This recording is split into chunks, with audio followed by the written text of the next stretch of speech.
It's 9 o'clock. Please join me in saying the Pledge of Allegiance. I pledge allegiance to the flag of the United States of America and to the republic for which it stands, one nation, under God, indivisible, with liberty and justice for all. Good morning, everyone. Yeah. And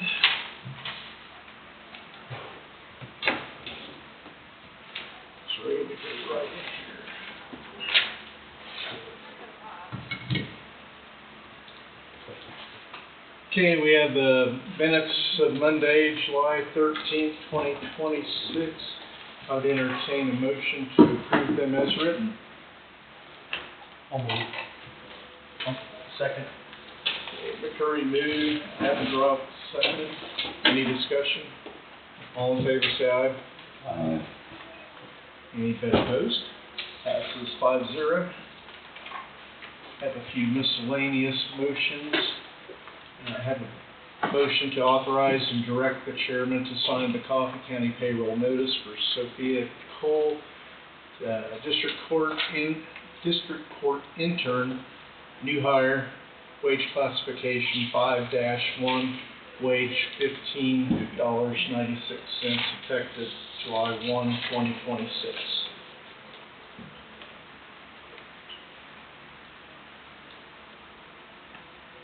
I'll make that motion.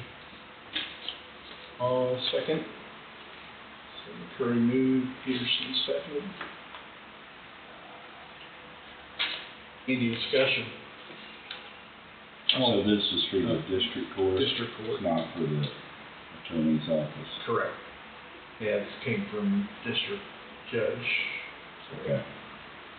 Okay, thank you. Any other discussion? All in favor say aye. Aye. Anybody opposed? Passes 5-0.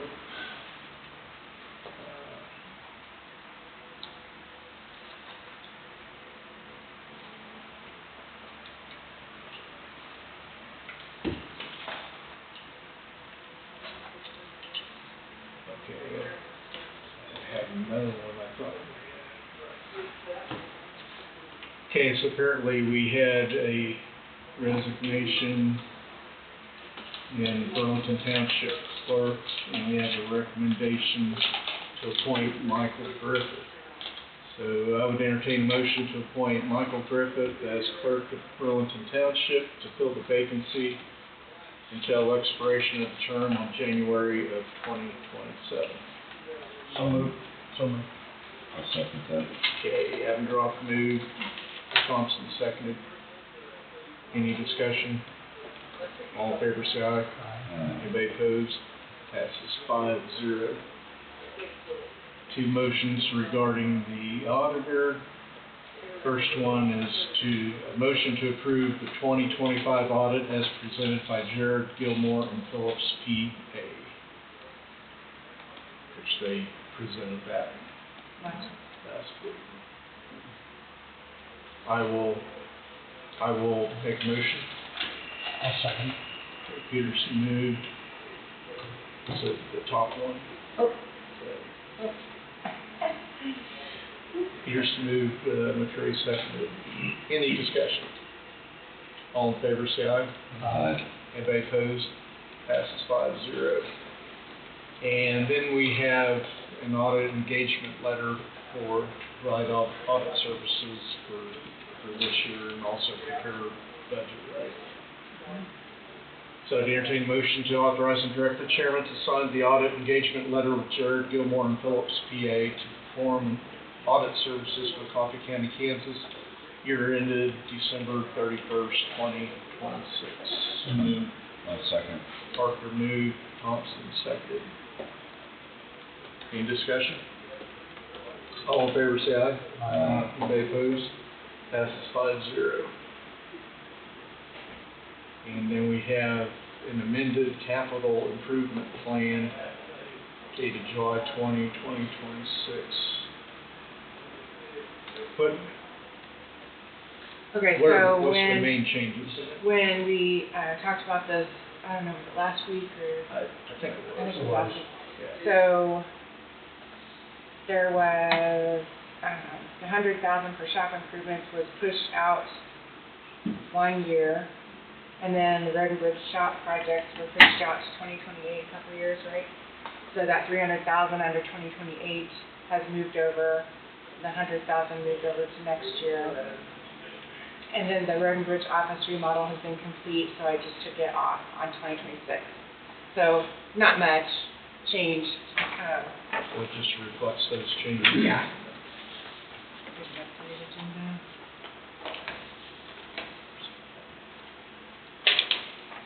Okay. I'd entertain a motion to authorize and direct the chairman to sign the amended capital improvement plan dated July 20, 2026.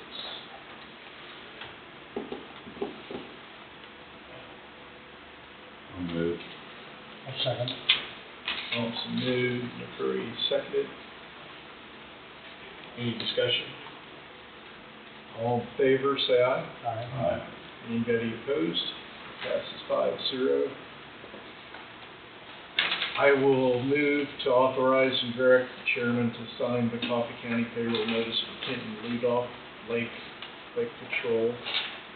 New hire, subject to new hire ITP, wage classification 10-1, wage $16.21, effective July 11, 2026. I move. I'll second. Curry seconded. Any discussion? This existing position. Retirement, yeah, retirement, Yeah. So it's those vacant position. correct. Okay. Any other discussion? All in favor, say aye. Aye. Anybody opposed? Passes 5-0. And then we have a motion to authorize and direct the chairman to sign the Coffee County payroll notice for Shade and Mills Recycling Light Equipment Operator. Promotion, successful completion of CDL, wage classification from 30-1 to 30-3, wage from $20.26 to $21.33, effective July 16, 2026. I'll move. I'll second. Thompson moved, Curry second. Any discussion? This is just an increase because he obtained his commercial driver's license. Yeah, So- and, promotion, I guess, because of that, yeah. Alright. Any other discussion? All in favor, say aye. Aye. Anybody opposed? Passes 5-0. Oh, brings us to 9:05 appointment. Economic Development Director Jenny Tapman, Tourism Marketing and Communications intern discussion. Good morning. Good morning. Hello. Happy Monday. Very happy. So, I'm kind of new to this process, but I wanted to kind of bring to you guys to see if I could get permission or move to the next step to work with Angie to look at getting a intern for the fall for the Economic Development Office, but specifically that would help with tourism marketing and communication. So I kind of created a framework and a potential job description on the next page.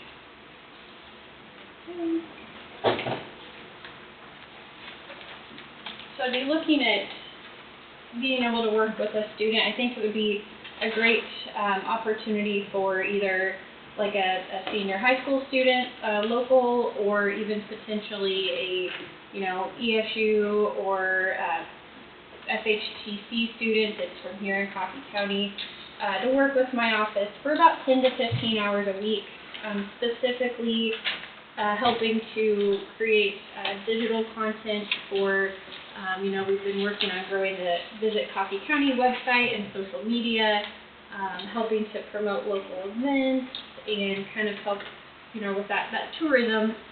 Sheree and I have been working on a lot, but, some of that just takes a lot of time. We have other bigger projects we're working on, and I think it could be a good experience for a student as well, something good for their, portfolio, really help them get involved here in the community, looking at maybe going to events taking pictures, then putting it back on the website. We've also got that new Drive 75 website we've been working on because that tourism grant that we got with Osage County. We've got the website. It's essentially a map, and it helps people, if you're looking for points along 75, it directs you to our lodging, to our businesses. But again, making sure we have to put all of those points into a Google Sheet and make sure that the latitude and longitude is correct, make sure the websites and the descriptions are correct. So kind of just helping me with that, but also, you know, getting a student some experience in that area I think would be great as well. What I was looking at is, Rhonda was telling me we would have to, for an intern, we would need to bring them in at that lowest, the CP. Grade step 1. Yeah, grade step 1, which I think would be roughly $15 an hour. If we did 10 hours a week for 4 months in the fall, we'd be looking at, you know, about $2,400.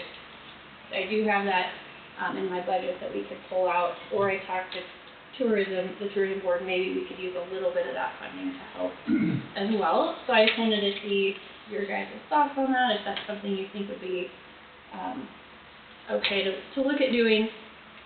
If I could, you know, be looking at September through probably the end of December. If we couldn't get someone this semester, maybe looking for spring semester for someone. Do you have anybody in mind specifically? I do not at this time. No, I'm just I kidding. wanted to talk to you guys, and then my next step is going to be to reach out to all the schools with that short job description and the framework, and then also probably Peoria State and the technical college. But I wanted to talk to you guys first before I did that. Would you have a limit on how many hours? Yeah, so I had put on there, you know, 10 to 15 hours a week. I would say not to exceed 15 hours. Probably for a student, you know, I would request they would meet with me at least once a week, either in person or on Zoom. And then a lot of the work they could do on their own if it's on their computer. So they wouldn't necessarily have to be in my office. They could do it in the evenings or between classes. I know sometimes like Ryan put a 1,000-hour cap or something on Summer Hill for whatever it is, yeah. Is that Okay. We total could do that. hours? I could figure that out. Like I said, I was just looking at 10 to 15 hours a week for September, October, November, December, 4 months, but I could set a cap on the hours, whatever that is.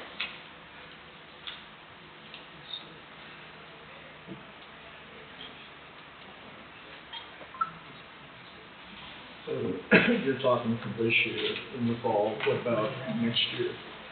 My plan was to see how it went in the fall, if it worked out for everybody, and then if it goes well and we still need the help on some of this stuff for the spring, we could look at doing another, but obviously they would need to reapply and make sure I had that in my budget to do another one. But you're looking at specific projects that you have going right now? Yes, yes.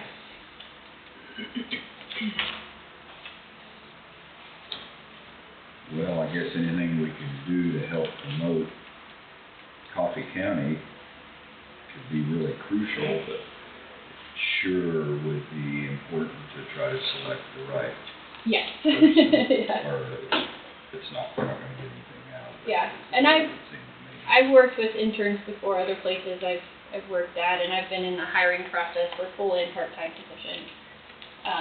So it would be kind of like I put on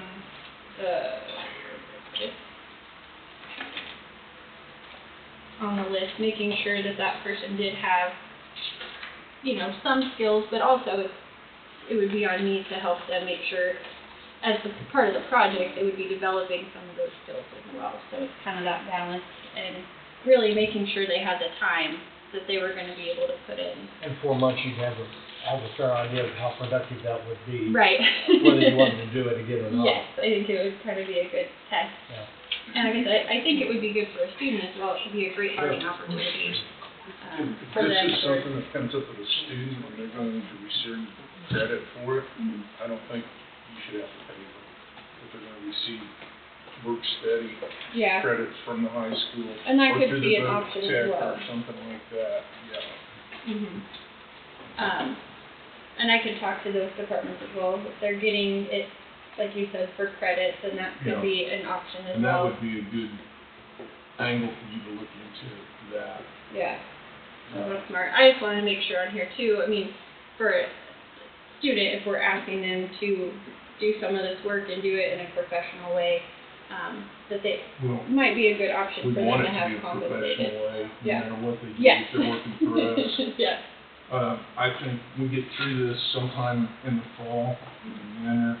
I think we need to look at our intern policies. I don't think we have any, and we keep hiring Yeah. interns. We need to just look at it as a whole for the county. What you guys think on that?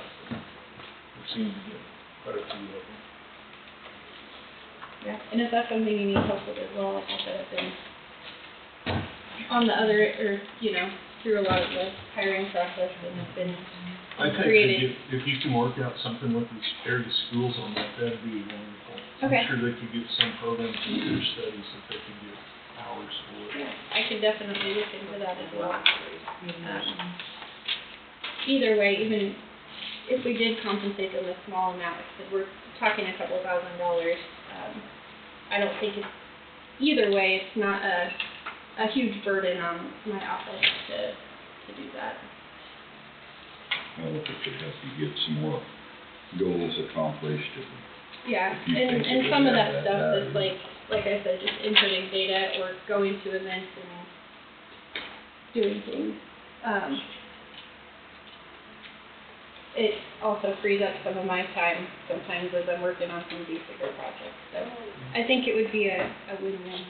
I'd like to see, Okay, uh, I'll do some more research onto it and see I'll what you come up with. let you guys know. And if we do look at formally, or if we were gonna pay them any funding, I know Andrew said there's a CP2 form I have to fill out, so I'll get that back to you guys. See what you can find out. Yes, I'll do some work on that. All right, that was all I had for you guys today, or for now. I think we're gonna talk about water later, but. Okay. Okay, thank you. Okay, Travis, interest in tourism board. And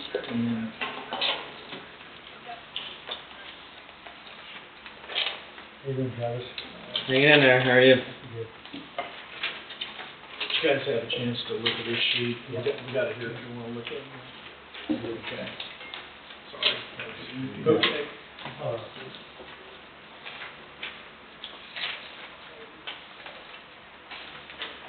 Okay, do you want to start off by telling us a little bit about yourself?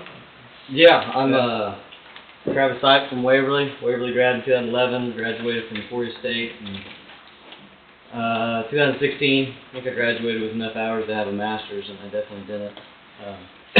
But started coaching after that in Waverly for 3 years, Lebo for half a year, and then while doing that, I started a couple businesses and have grown those. So I don't know if you have any specific questions based on any work experience or why I think I qualify for this. So I can go on, or if you have any special questions. I was gonna ask, why are you interested in serving on this board, and what do you believe the board's role is? I think the board's role is to encourage tourism and help get people to visit the county, and while they're here, enjoy their stays. I saw that there was an opening and that the qualifications were for the open position was to be in the hospital or not, what's the word I'm looking for? The hotel or hospitality. And I feel like that's probably kind of limited in Coffee County on who would qualify for that. But I have a couple hunt lodges and Airbnbs and deal with a lot of people through that. So I thought I could fit that. I guess kind of along that line, what experiences or perspectives would you bring that would strengthen the board? Yeah. So with those hunting lodges, I deal with several hundred people a year coming in from across the country. And then in the off season, I use them as Airbnbs. And I've actually, people from all across the world. It's over there in rural Lebo. it's close enough to Emporia where it actually gets filled up with disc golfers and the bike race people and stuff like that. Last year I had a group from Italy that stayed there. So, and they were Italian. They barely spoke any English at all. So, I've experienced dealing with visitors to the county and various reasons why they're here. But then on the running the hunting business side, I deal with a lot of landowners. So sometimes they have a different perspective on visitors, whether it be good or bad. And if it's my people coming in, I have to figure out a way to get over those hurdles with those individuals. So if there's any problems that arise with an influx of visitors in the county, I feel like I can handle those challenges. What about transparency? What does that mean to you in public service? I think it's really important. I know there's certain things like in executive sessions, not that there would be one in this rule, but you can't discuss. But I also understand we're human beings and we're going to have personal biases, and I think you should own those biases, and if necessary, or it is necessary to set them aside and make an educated decision that is, the best decision for the community. I believe the tourism board's meeting quarterly at the moment. Mhm. Can you commit to regularly attending meetings, reviewing materials, Yeah. and participating? Yeah. If you ask my wife, I work all the time, being self-employed, but it does give me freedom to move my schedule around and stuff like that, so that wouldn't be a problem. You guys have other questions for Travis? Or can you think of any questions that we did not ask you that might be pertinent to this point? Not that I know of. I felt like this is just a role that I could handle, that I qualified for, and if I'm gonna be one of those people in the community worried about the direction the community's going one way or the other and voicing my opinion, then I should get involved instead of just being a armchair quarterback. Good point. All right. Well, we appreciate your interest in Okay. this and appreciate you coming in. All right, sounds good. Thank you for your time. Right, thanks, Travis.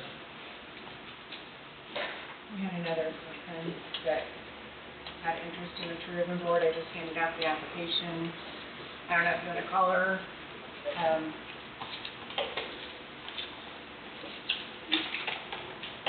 thought the deadline was today, so I don't necessarily know if it was today, but if you want to So, hear her, she said it was okay to call her? yes, I have her number to call her right now. Let me just say it real quick.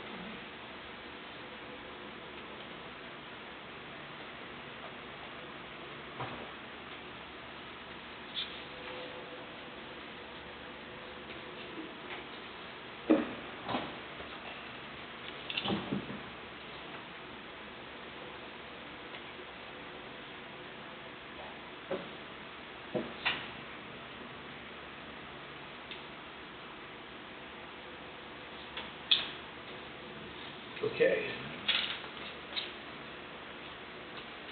Yes, if we go ahead and call her. Pardon me? No, we're just gonna go ahead and call her. Oh, okay. You hand this out to everybody, Yeah. right? Okay. Everybody had a chance to look at it.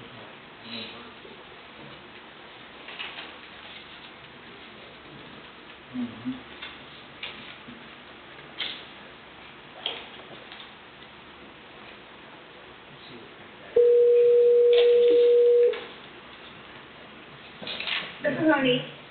Hey Monique, this is Angie from Sheriff calling. I have Mark here, Chairman of the Commission, to discuss your interest in the tourism board. Okay, great. All right, good morning, Monique.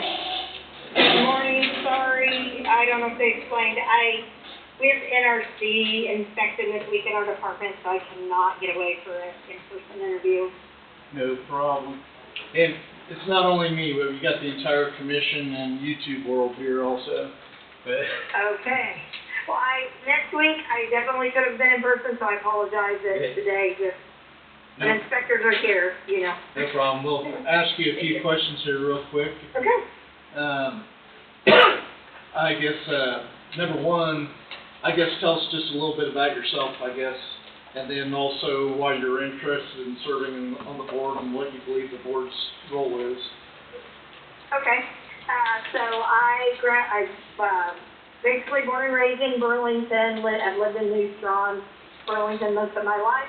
I graduated from Emporia State with a bachelor's in education, elementary education in 1995, and then I have a master's degree in leadership and administration from Emporia State, 2003. I have worked in education for 12 years. I served as a school board member for 12 years. I've worked at Wolf Creek for the last 13 years, currently as a senior access specialist at Wolf Creek, so that's a little bit about myself. My husband and I have 5 kids, 3 granddaughters. I've owned multiple businesses in Coffee County. Currently do own some businesses in Coffee County. The reason that I really am excited about this position, Jenny Chapman had, Jenny had asked if I had seen the application, and I am really for the greater good. Anyone that knows me knows that I'm not about myself and my own businesses. I am more about Coffee County and supporting the people of Coffee County. I attended the marketing summit that was hosted by the Chamber, Economic Development, and some other entities a couple months ago. And the big thing that stuck out was how to be the only. So like, how is Coffee County, so something that comes to mind is the catfish capital of the world. So that is like something that draws attention to tourism, businesses, communities, when you're the only thing. So we're the only nuclear plant, for example, in Kansas. Just several things like that. I'm all about supporting community events. We've participated in the wellness walking program. I'm president. We've established a school foundation to support the school. And it's not just about Burlington. I go to Ohio Days. We fully support anything we can support. We helped host a fundraising event this last weekend for someone that is having a hard time, and I'm a yes person instead of a no person. So that is what I'm about. Honestly, I just am an active member of the community. Anybody that knows me knows it's not about myself. Honestly, I just don't have enough time in the day to do everything I want to do.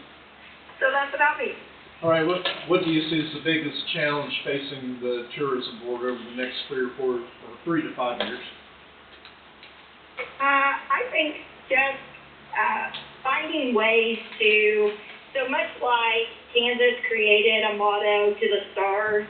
So when I listened to the speaker for that, for promoting Kansas, just like having ways to encourage people to come to Coffee County and tour, and that we have things that people want to come see, places for people to stay. I know that's really a challenge, having multiple ways, multiple things that people could stay in, whether it be a camper or a cabin or the hotel or hotels, that, we're supportive of, even people that are buying and renting houses. We need housing even just for people coming through. Ways that as Coffee County to encourage, not only come to Kansas, but why would you come to Coffee County? So, promoting some of the things that we have here, calendar of events for the whole year, that type of thing. I feel like that's always a challenge. I mean, people pass through Kansas all the time, but maybe don't stop here. So, having some more engaging ways to do that. All right.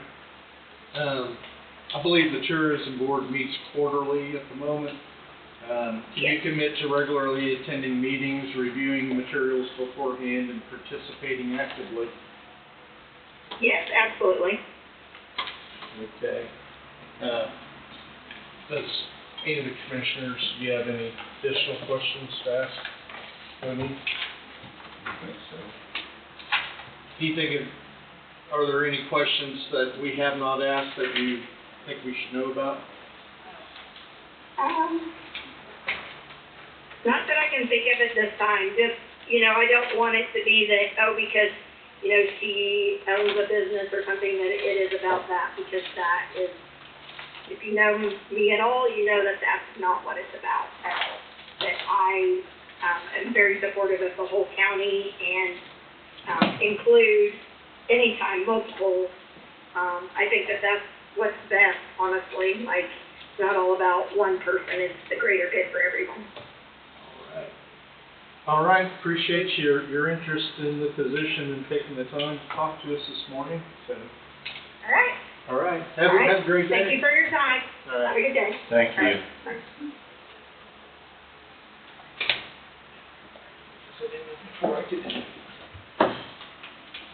Okay.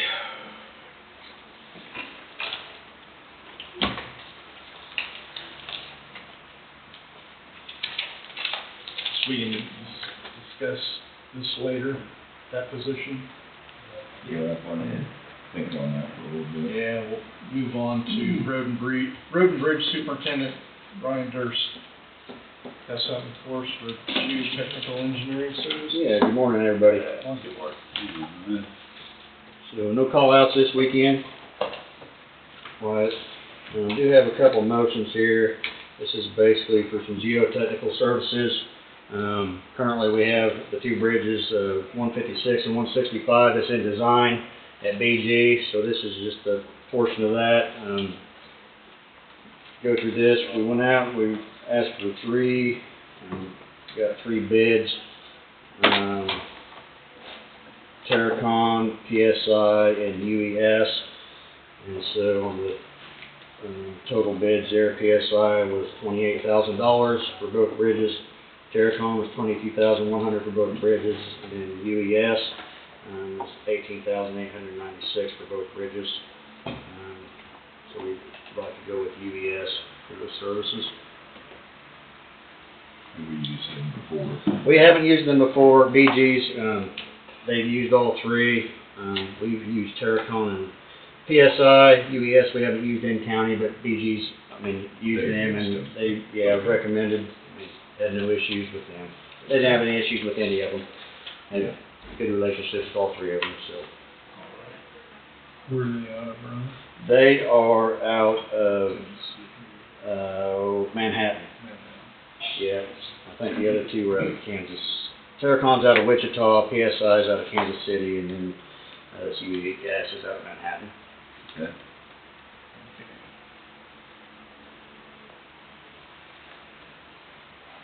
All right, I would entertain a motion based upon the recommendation of the Road and Bridge Superintendent to approve geotechnical services agreement with UES for professional geotechnical services of bridge replacement for County Bridge number 169, which is Oxon Road 2.2. As per agreement, in an estimated amount of $10,348. Direct the Road and Bridge Superintendent to sign all related contract documents. Funds to be paid out of the Special Bridge Fund. I'll move. Second. Thompson moved, Parker seconded. Any further discussion? All in favor, say aye. Aye. Anybody opposed? Passes 5-0. And then I would entertain a motion based upon the recommendation of the Road and Bridge Superintendent to approve geotechnical services agreement with UES for professional geotechnical services, a bridge replacement for County Bridge number 156, located at 3rd Road and T-9. As per agreement, in an amount estimated to be $8,548, and direct the road and bridge superintendent to sign all related contract documents. Funds to be paid out of the special bridge fund. So moved. Second. Amendroff moved, McCurry seconded. Any further discussion on that? All in favor, say aye. Anybody opposed?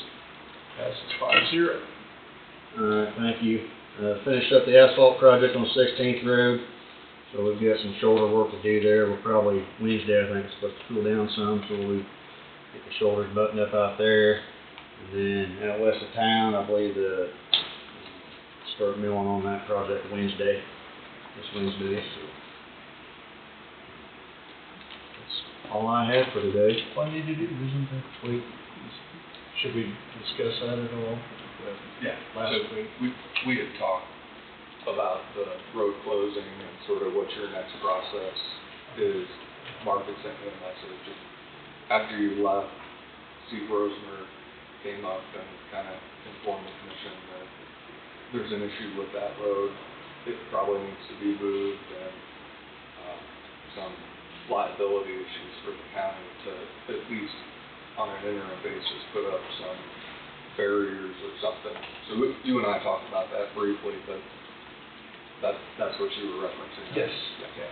Well, so, I mean, you saw the, traffic control that we had up there, so we're looking at that. There's a few signs that were missing, like one there at the 9th Road intersection. And so we're just going through an update and make sure that it's signed adequately and lights. A couple of them barricades were needed replaced or updated out there. So we'll do that. As far as our next step is, I mean, I'll initiate conversation with Mr. Simmons out there, and we'll start coming up with kind of what we have proposed, what we'd like to do as far as realignment of the road out there, and start working through some of that stuff with him. Probably have to acquire a little bit of right-of-way through there, and so I don't know exactly how much yet. It'd be minimal, but just, that's my next step, touch base with him. So that was, I wondered if it might be a possibility that he might want to just go north of those buildings. Yeah. Would get us clear away from the river. Yeah. If we did that. But I mean, in my mind, I guess his input, we should ask what his thoughts are. Oh, sure. I mean, we gotta work with him through the process out there, so. Yeah. Really, I don't know that we need to build a whole new road around all that stuff. I think if we could take out a few trees down there on that one corner close to the river and, get that road shifted over 30 foot, I think would be sufficient. But, I know Keith will be in this week. We've looked at that a couple times, but I'll get his recommendations, so we wanna make sure that, by relocating the road, we won't have to do it again in 50 years or something, I was so. gonna ask, do you guys have any data or anything on the course of the river, on how far it's moved and how quickly it's moved? So we don't end up in a situation like you just described? Yes,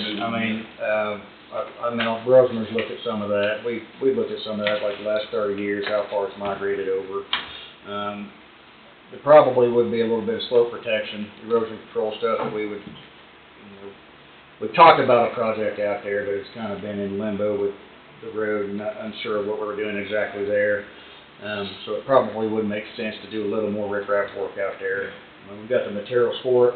It was kind of earmarked for that location, amongst another one down around Easterville possibly. So, that's been part of our discussions, but, you get into the permitting side and some hoops to jump through on that down there, but, we did some minor erosion control and it seems to have helped, so I don't think it would take honestly a whole lot, to help protect that down there. So. Yeah. Well, I said that was an option. Yeah, sure. I have no idea. Yeah, I'll just have to get with the landowner and we'll come to an agreement somewhere that's good for both of us. Yeah. Okay. Appreciate the Yeah. discussion. Anything else for Ryan? All right. Have a great week. Yeah. Stay Have a good cool. day. Thank you. Okay, our 9:25 agenda item is law enforcement center pay app number 31, change order 52.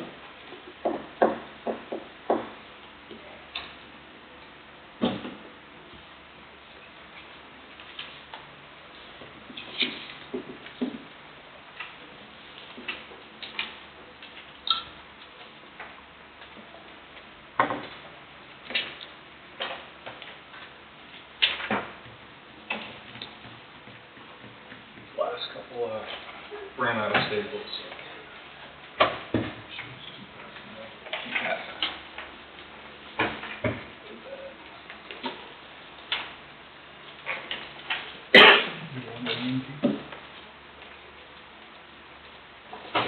First thing you're getting is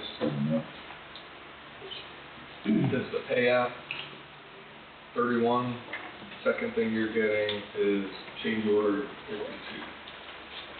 On the top of change order 52 is an email from Cole with River City. I'd asked Cole to give me a breakdown of where we are on our contingency allowances and what we have remaining, because some of these things are, we're getting close to the end, and I want to make sure we know where our fund balance remains. And why that's important is we sort of switched midstream with the benches, with having Ron Schroeder doing repurposing the bench that was in the small courtroom that he had built and designed years ago, whenever that was, and using that existing material, adding it to the courtroom, and then the church pews. So that's outside the scope of what we had planned, and we're adding it, and then we're subtracting it, and I'm not sure how. We're just having to keep track of it in a different way. So, as you see from the email, we're sitting fine, but I just wanted to make sure.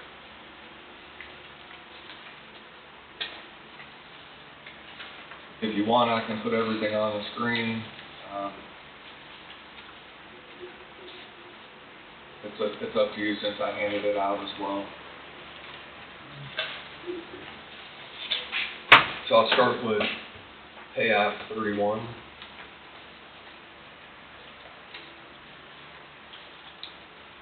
We're getting towards the end. Pay app 31 is for the period ending June 30th, 2026. The current payment due $254,497.55. As you'll see, and the reason why I handed it out, this pay app, there may be two more pay apps after this. One for work that has continued through the end of this month, and then for the retainage. That's my anticipation. So you're pretty close. The numbers are pretty locked in at this point.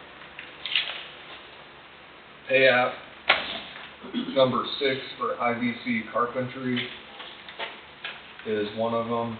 That's $140,859.28. It's for some of the doors, fixtures, hardware, finished carpentry, different things that have been part of the last month. We took some of IBC's original scope of work out when we pulled they were going to put in a whole new bench and design and whatnot, and that got taken out quite some time ago. So next one, Seward's Glass, pay app number 13, $2,330.10.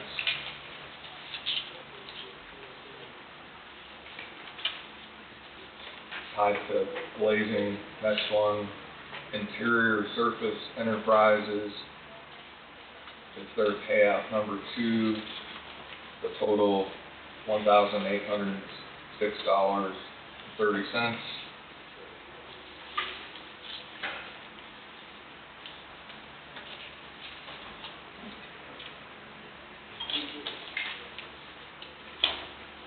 Part of that's for the base, that base molding, we've been over there. Pauly Jail, payout 27, $53,166.39.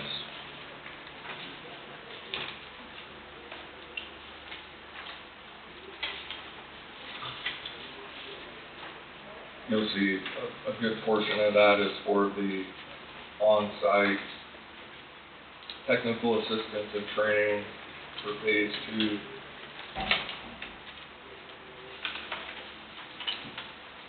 Security electronics.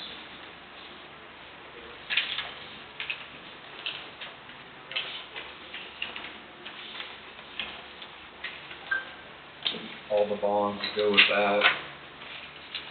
McElroy's, $29,945.70, payout number 6.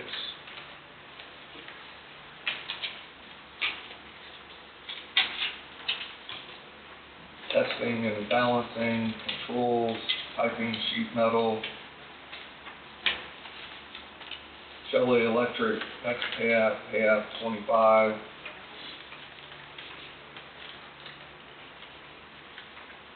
Phase 2 last sheet will show what that's for, material and labor. We've been over there, those guys, doing the electrical work we have.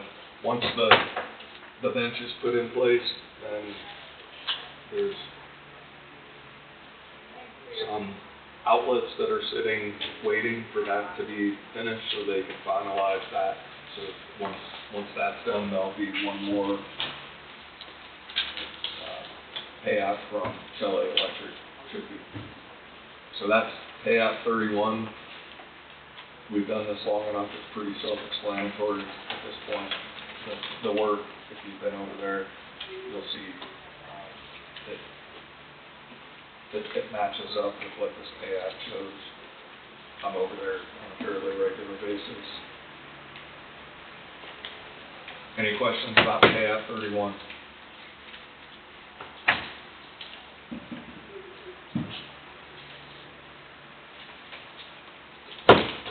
No questions. Not sure if you want to go right into the motion for payout 31, or you want to go into change order 52. Yeah, we can go ahead and do the motion real quick.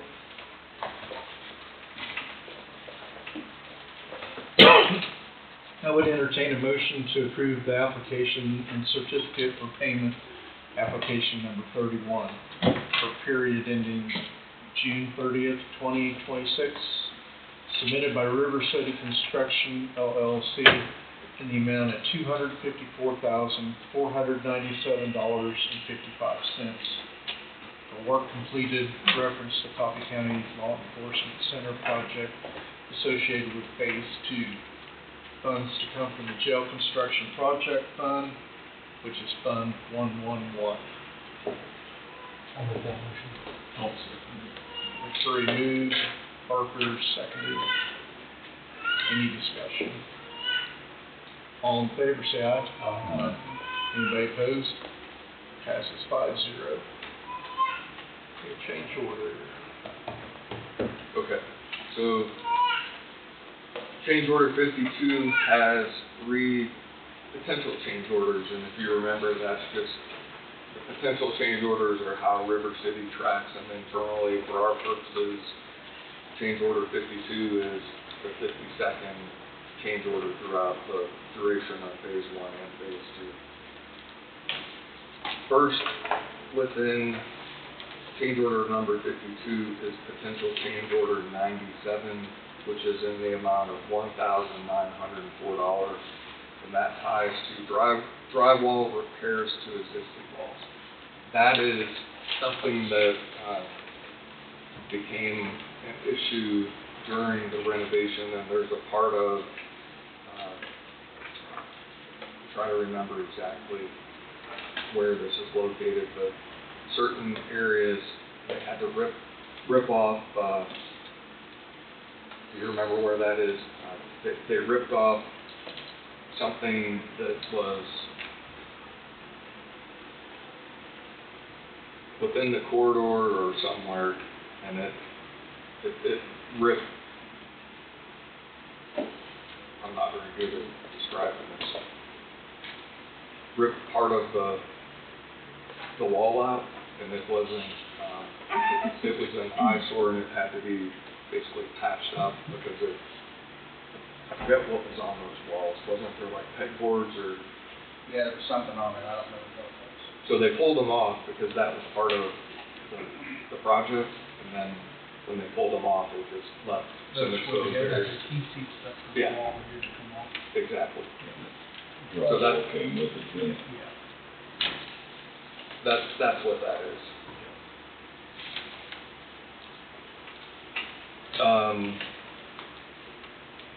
Essential change order 98, $17,351.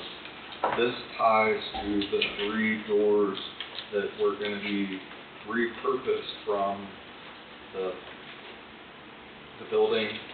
And when we went through the first punch list, I showed Mike, those doors were, you can put lipstick on them, but they're not gonna turn out very well. The other issue with those doors, the frames were for residential, and the frames had to be redone. So that's what this cost is. 3 doors that are soundproof, which is one of the requirements, because these are gonna be in either conference rooms or attorney-client related rooms, so they have to be soundproof. And then the frames that go with those doors. And if you renovate it and you go in and you see all the other doors, they are all new, they're all soundproof doors. The others would not match up, and they'd be, I don't think you would have been able to send them somewhere, sand them down, and make them look right. And Mike, you can chime in, I showed them to you. There's gouges, they had just They've been there a long time. a number of issues. They've been there a long time. So that's what this potential change order 98 is. Repairing existing door frames, replacing existing doors and hardware, and there's I don't know, what kind of core, what do you call those doors, Mike? They're solid core, soundproof. They have a sweep at the bottom when the door shuts. Sweep goes down at the bottom to fully soundproof it. That is an issue that we have in the existing, the large courtroom, when somebody's back talking with people, you want to make sure it's soundproof, especially for attorney-client type conversations. So that's that. And then the last potential change order is potential change order 100, $19,649. Originally, there was an allowance, I believe, of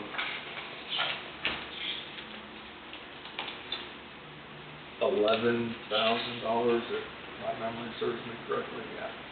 So that was the allowance for all the card readers that tie to, if you want to go up and swipe. After talking with Tom, talking with River City, talking with Brad at the time, we needed quite a few more than what we originally anticipated, and this makes up for that difference. You see the billing behind.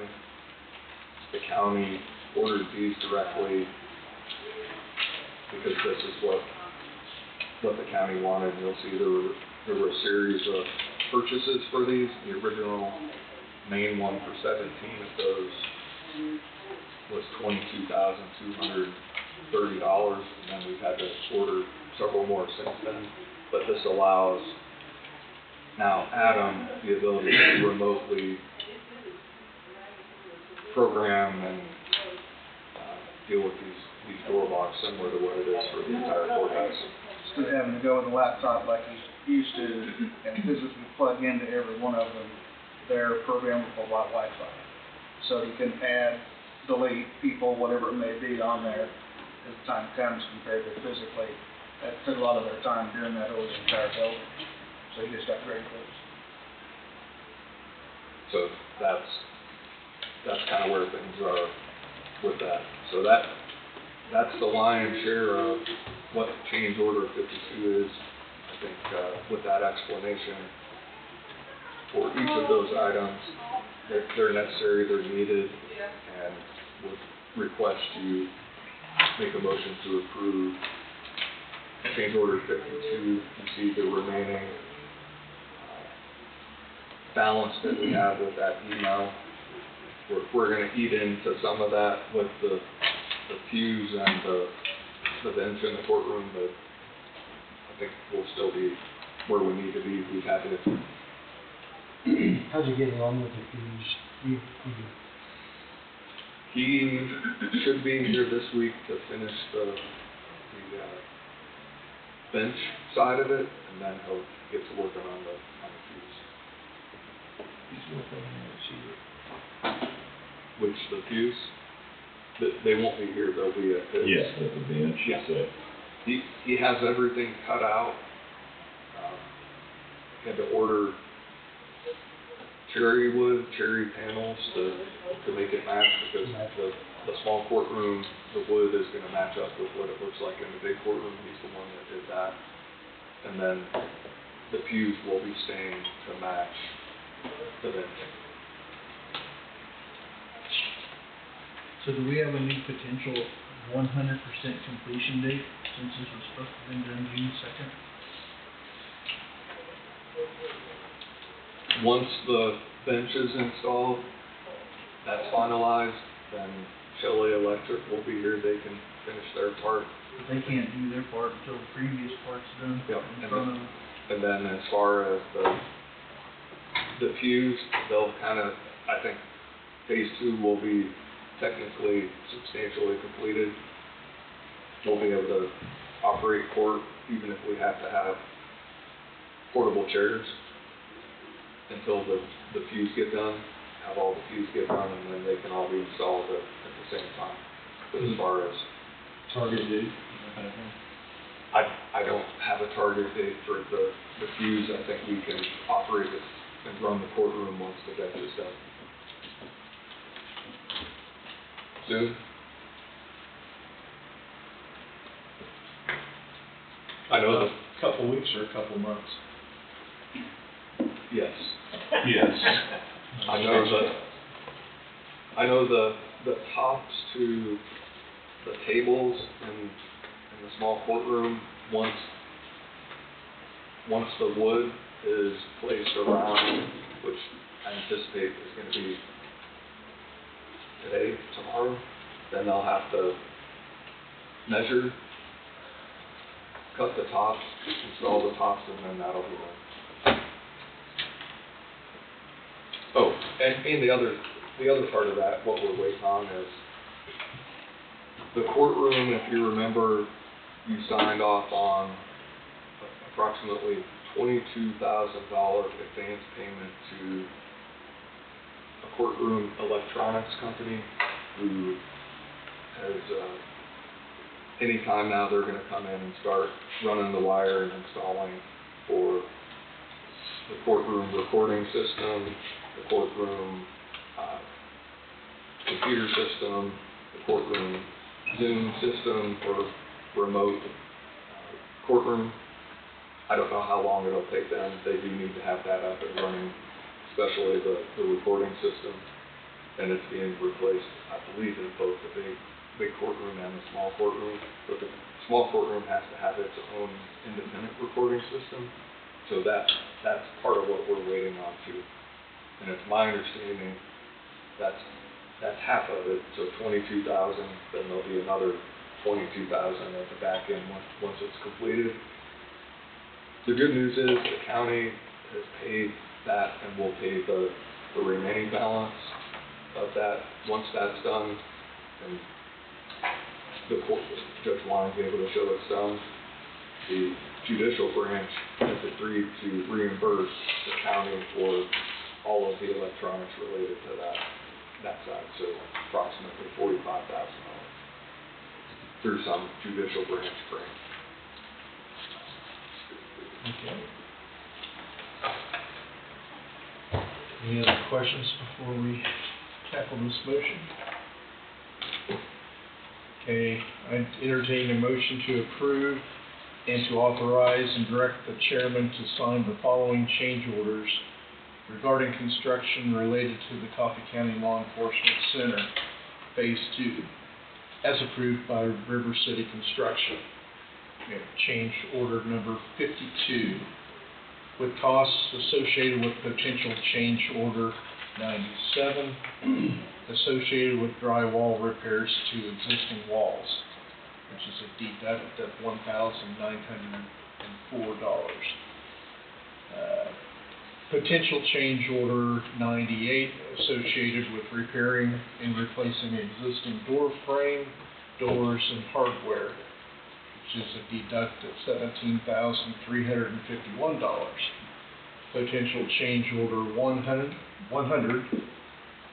associated with additional card readers beyond the allowance, which is a deduct of $19,649, with $38,904 to be deducted from the project construction contingency. I think that's all of those added together. With no change in the project guaranteed maximum price of $27,687,737.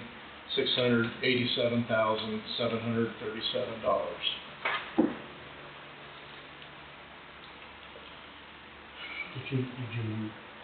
No, I did not move. I'll move. I'll second that. Murray moved, Thompson second. Any further discussion? Just a technicality, we jumped from 97 to 88 change orders to 100. Is there 99 or? That's just a technical? No, there's several that are sort of, if you look at the email, there's several that are still outstanding, so they'll pump them in as they're completed and approved. Any other discussion? Okay, all in favor say aye. Anybody opposed? Passes 5-0. Anything else related to the? This is your original that you can sign, and then that'll be what's sent to River City.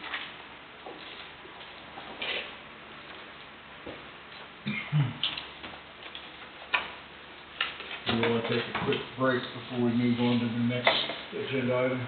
All right. We're running a little bit behind right now. Just whatever. Okay, let's take a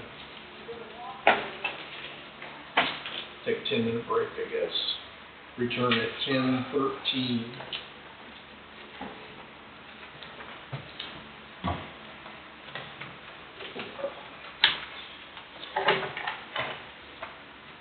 Tired of rain? Yep, we're live.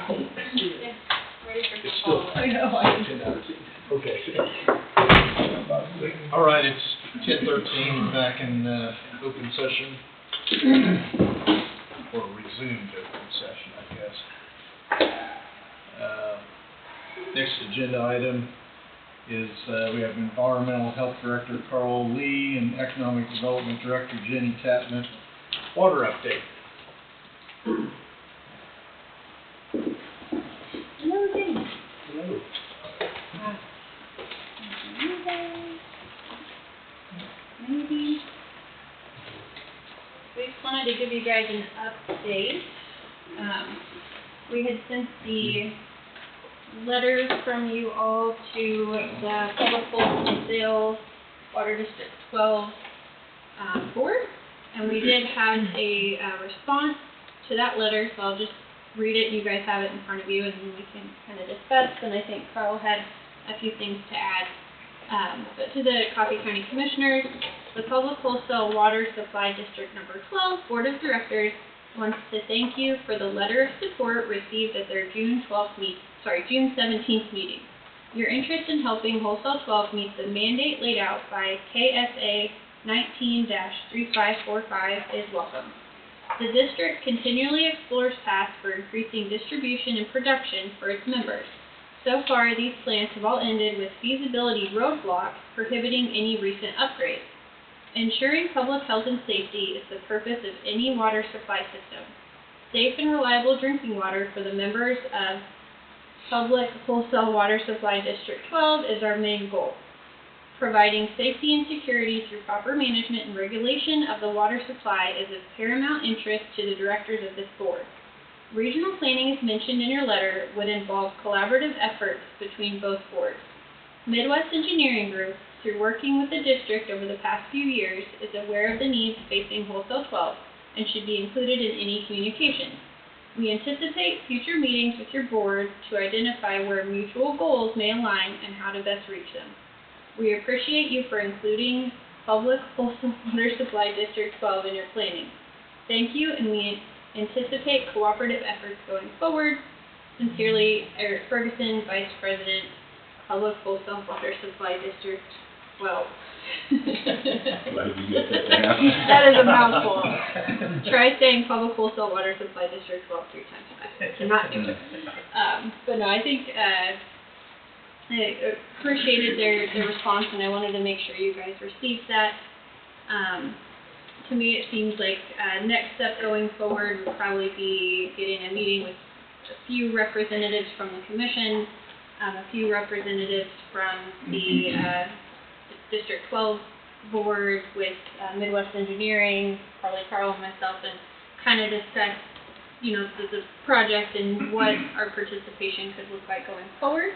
I did want to mention we're still planning to have a regional, call it informational meeting with Kansas Infrastructure Hub. Their director, Sean, has an interest to kind of facilitate. It would be really just making sure the counties and the leadership that are served by Public Wholesale 12 understand the scope of the project as we're going forward, looking for local funding, grant funding support, just to get us all on the same page with the project. Obviously, you guys are pretty familiar with it, but some of the other counties may not. So we're looking at September 24th. We're looking at hosting it at the Lebo Community Building, kind of a central location. I talked to Catherine, and the building's open that day. So we're working on a save the date that'll probably be coming out this week, and then you all will probably just decide who you would want to represent the commission at the meeting. So I'll follow up when we get the save the date out, and you guys might want to think about who. I think one or two of you could attend. Most of you guys probably have the information already, but I think it would be good to have some representation at that meeting. What else do you have? You had a couple things. Since we used the word mandate in statute, and I got a copy of it, we can pass those around of what that is. That way, when anybody speaks about it, you know what it is. Or you've seen it.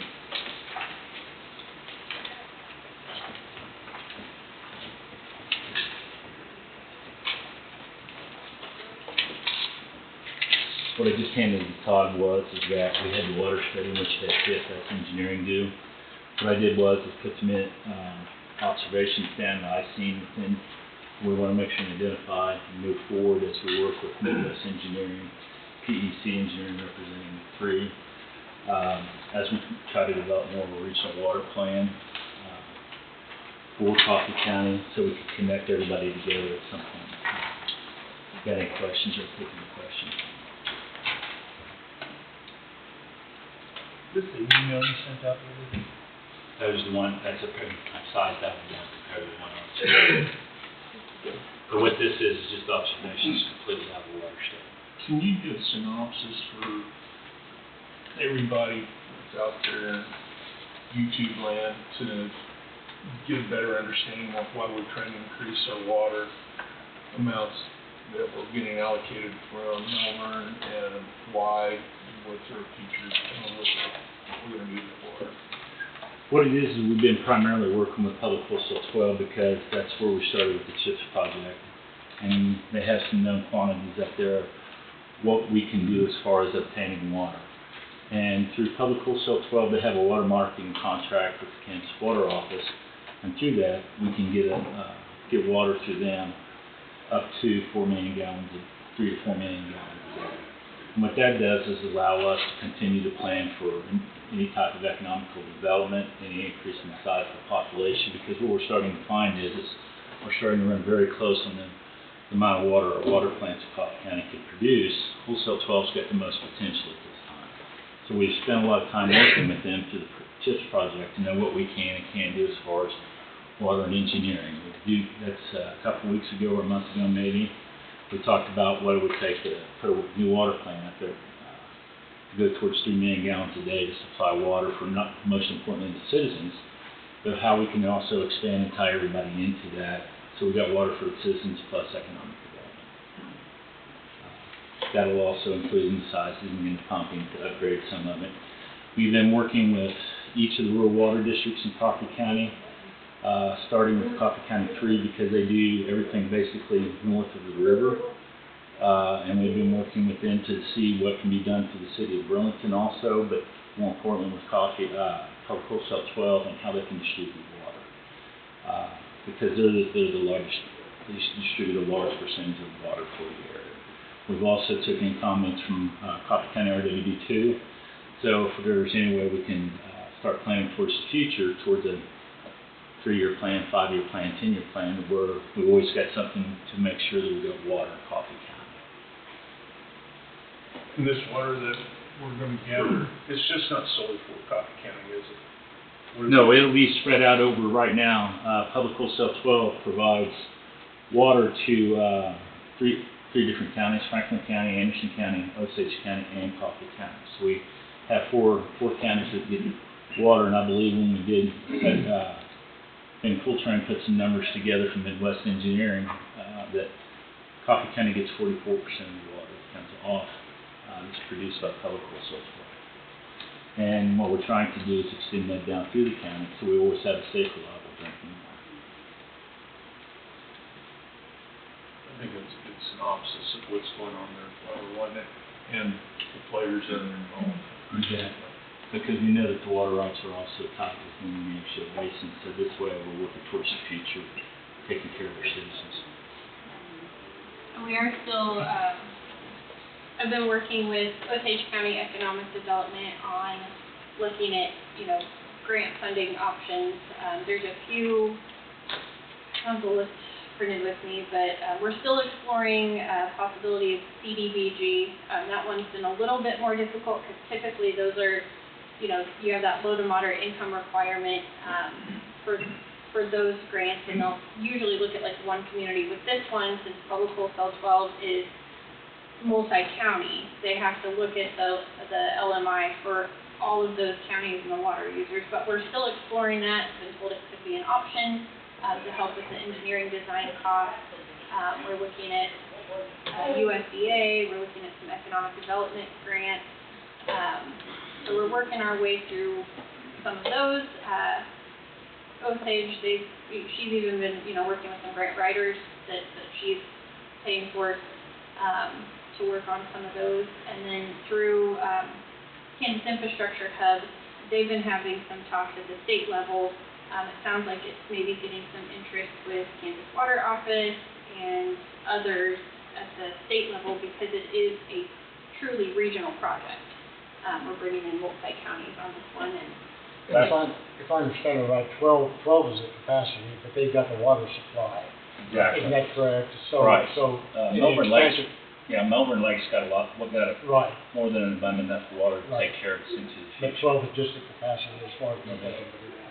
right. We met last Thursday, Saban did finish up the water, as far as the water study, the tail ends on that.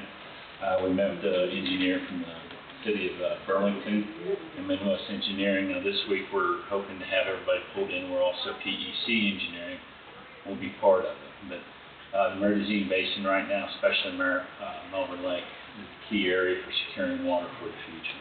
The basin, Kansas Water Office continues to emphasize the point that the Neosho Basin is very tight on water rights, water resources.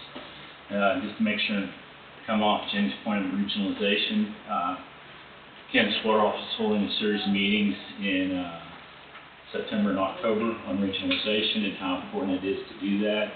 The Kansas Rural Water Association this year, there's a lot of time spent on trying to talk and bring neighbors together to where we share water better. I guess that was the next question, is Osage and Franklin, are they included, I mean, do they represent their counties in these meetings also, or? Yeah, so in our, meetings where we've been talking about funding and all the Zoom meetings that Carl and I have been on, Osage County has been very involved. I've had some discussions with Franklin and Anderson County Economic Development. That's why we're hoping to pull them into that regional summit we're having in September to get them some more information. They've been supportive. I was just gonna say, they haven't really seen how they can help yet, so we're kind of. But you're trying to bring it in? Yes. Okay. See, in Franklin County, they service also the city of Pomona and the city of Winchell. Okay. So that's how Franklin figures into it. Franklin RWD4 would love to purchase water from them also if they had the ability to do it. So we got a rural water district who wants to join and be part of it when water's available. So how do we go about, it's kind of like the chicken and the egg.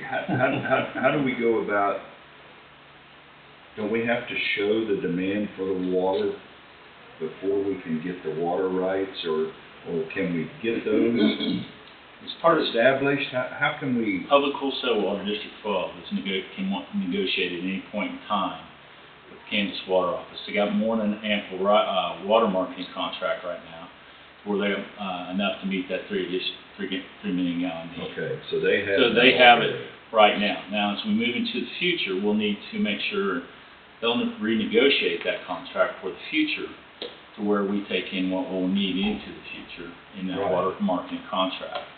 Now, like if you're taken from a river, then you're into water rights.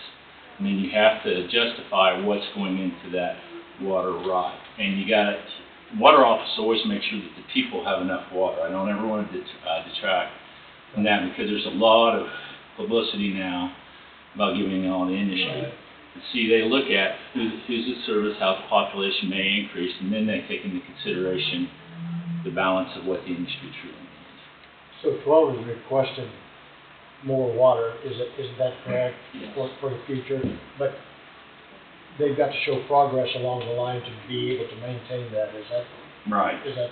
Right, we have to sit in, they'll sit down and re-meet with them, because the last time they met with them had to do when we was dealing with the CHIPS Act. So we had that huge chunk of water as part of the ask. Right. So part of this is it goes back to, we'll start that renegotiation process, but we can lock down with that, it's already locked down what they have up there.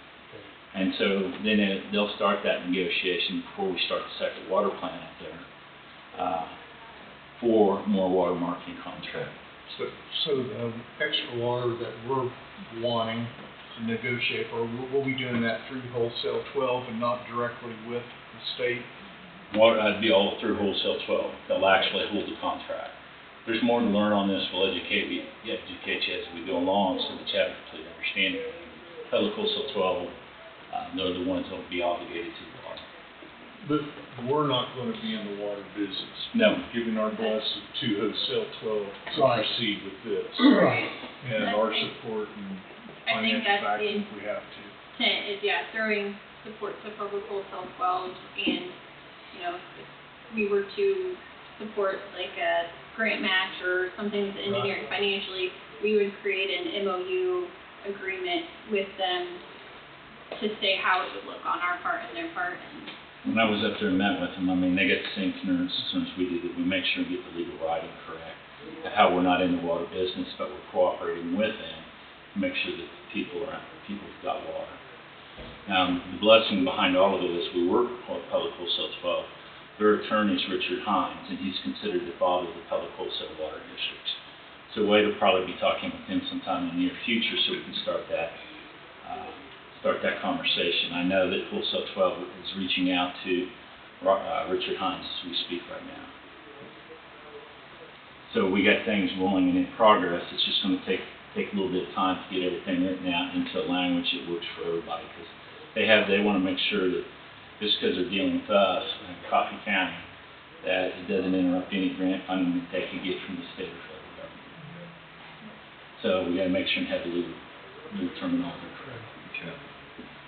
So Wade and I has communicated about it, and we'll continue to communicate about it in the future with public also. We're in good hands also within Midwest Engineering.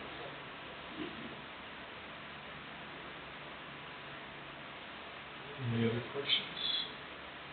I believe so, that's all we can do. I don't know how else to describe it. Keep putting one foot in front of the Yeah. Yeah. Appreciate the update, sounds like you're making progress. Slowly but surely. Yes, we will. Jenny's going to fund it together as far as a regional project with the other economic development directors. She's done a good job. The next steps, we'll let you know if we get a meeting between our commissioners, there's some of the members of their board, and then also the date for the regional informational meeting. I'll let you know as soon as I have that for you.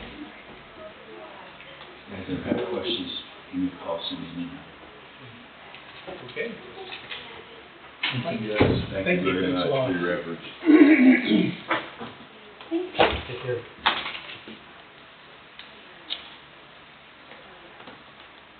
Okay. What happened to our county counselor? Said he had to go to court. Okay. Do you want me to go find him while you? Well, yeah, we can go ahead and start signing this stuff. Yeah, if you don't mind, Okay. just to see if. Yeah.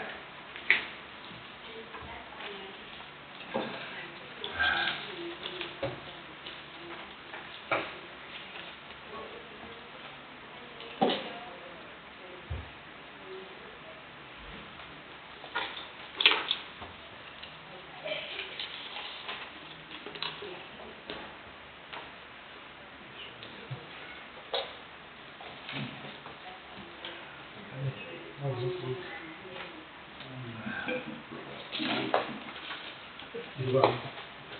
There's one headache, I remember having about 2 weeks. Not so bad, really.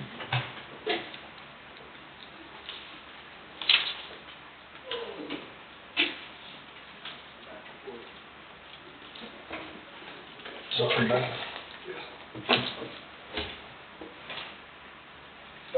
Double duty.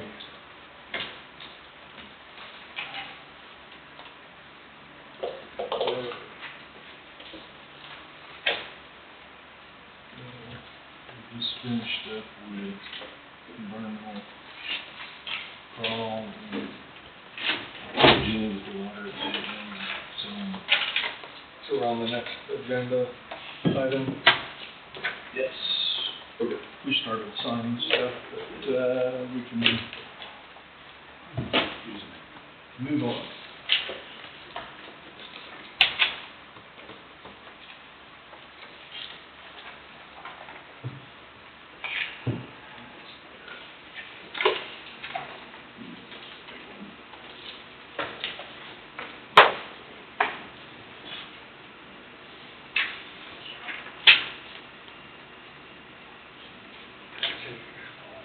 One and pass it around.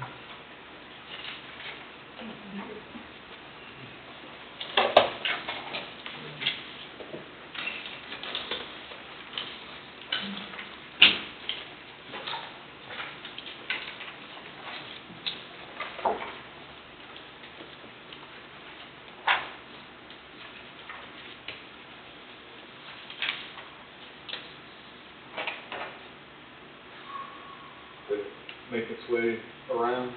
Yes. Okay.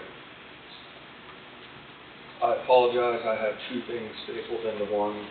The first 4 pages are the revision to the listing agreement with Von Roth Land Brokers. I just didn't run across Mark between last Monday and when the revisions were made. So you've already approved this, all this needs is a signature. This is the original. Directly behind that will be the next thing to discuss. And the only thing that I didn't add to that listing agreement at the very end is an email address. Whose email address I assume Angie, but it could be me, it could be Mark, I'm not sure who it needs to go to. With the listing agreement, just keep in mind, Mark, that it requires initialing the bottom of each page, but the last page, well, the first page, I guess only page 3. Page 2.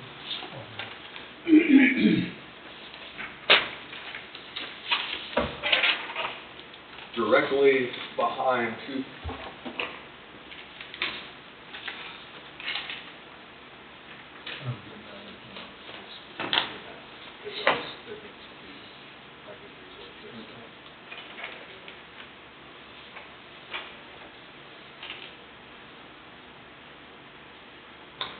The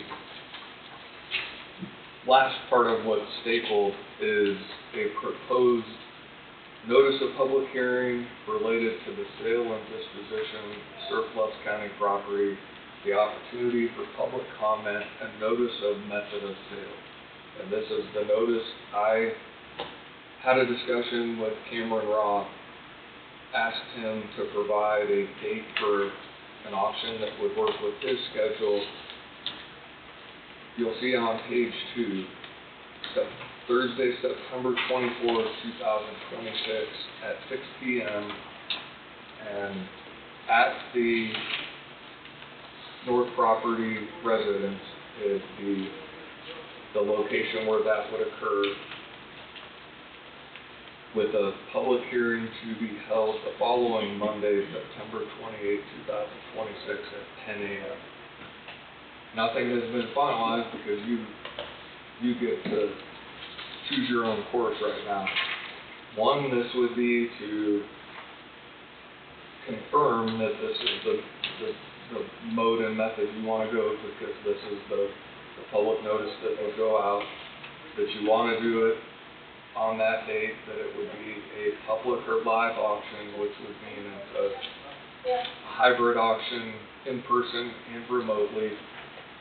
That date matches up with what with the timeline that you would establish, and then that you want to have the public hearing on September 28th. This would then go out for publication. On the bottom of page 2, I've identified sort of every 2 weeks, July 23rd, August 13th, August 27th, September 10th. So it sort of staggers it out. And then Cameron, through Von Roth, would also market and advertise it through his business, which, as you heard previously, or as he told me, I can't remember which one, that'll make it out to 60,000 to 90,000 people with the anticipated views that he gets on his website.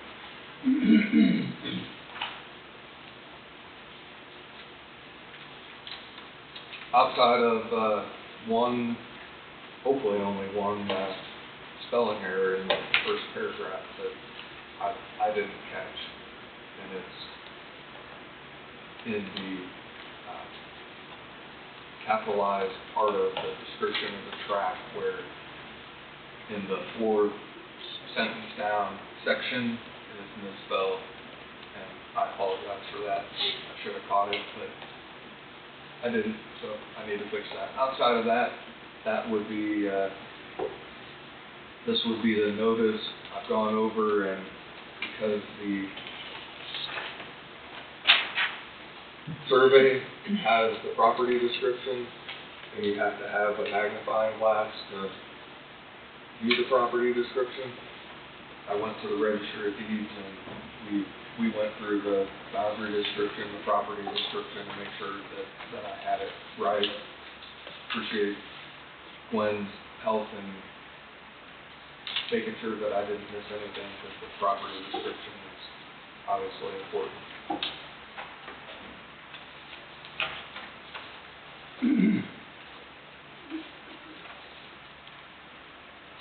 So does that date work for your purposes, what you want to see happen? I don't see any problem with it. That's what you've got available. You said that you could fix something in October, but I said first available date.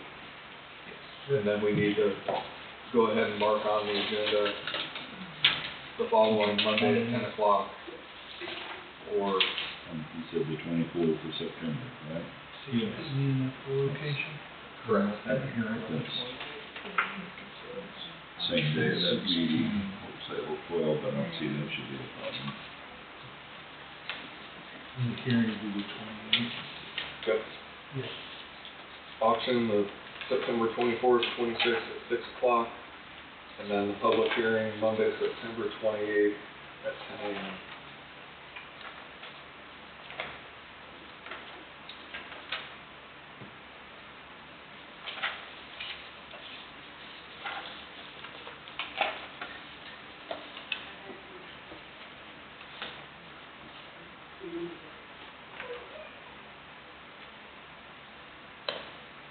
And if you agree with that, then there just need to be a motion related to approving this notice related to that tract of land, just so there's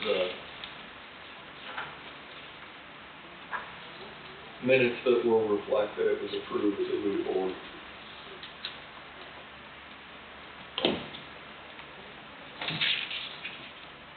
A motion to Oh, approve. I see. Approving this. Right, so you need to just.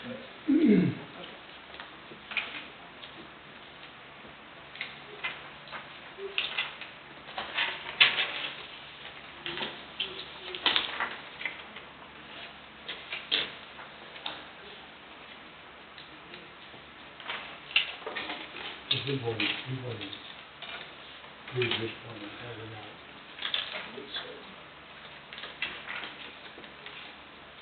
Yeah, it was here last week, you did the license. Right, Okay.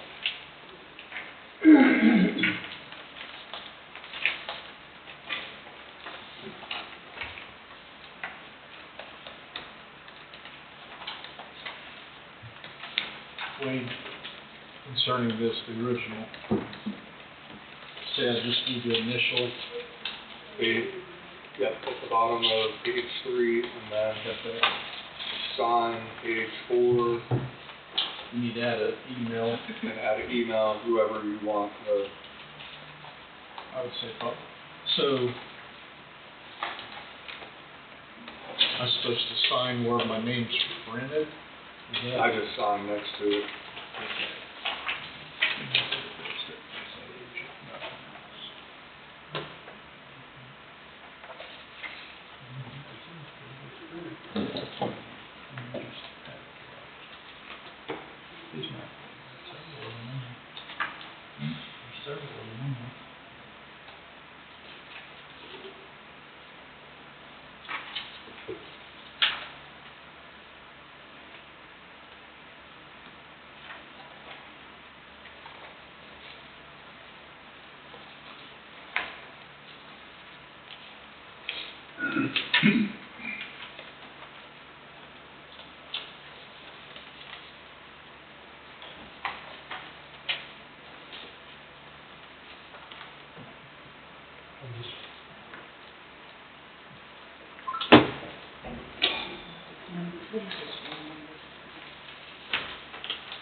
I signed it, I just revisit it. So on the email, would we prefer Angie's email or just say we fit yours also? Yeah, you can put mine. I know, probably shouldn't fit mine. I've been, I ended up in the newspaper.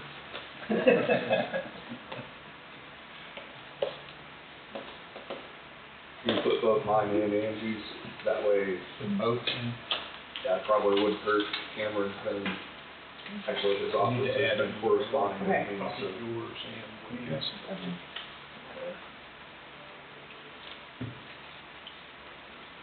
That way if I get hit by a bus or something happens, then Yeah. That phone number isn't right. Can we draw a line and put, Yep. what's your number? 5111? 5111.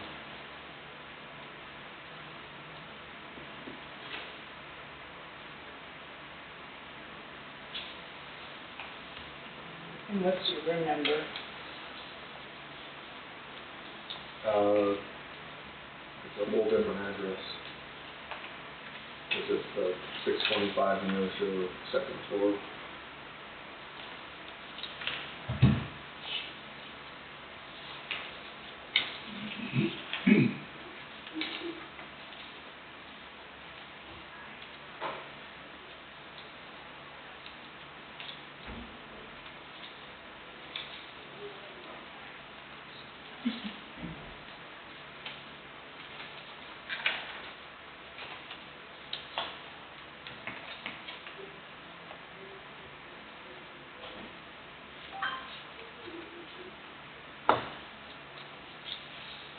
Are you just W. Bowie, or is it W. Bowie 2 at Coffee County? DOWI.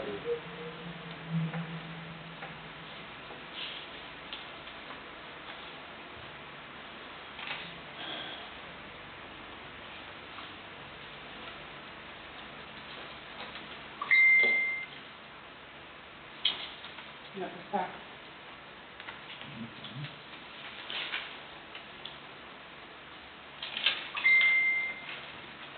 And then in your notice, you might just put something in there identifying that specific to that, the north property.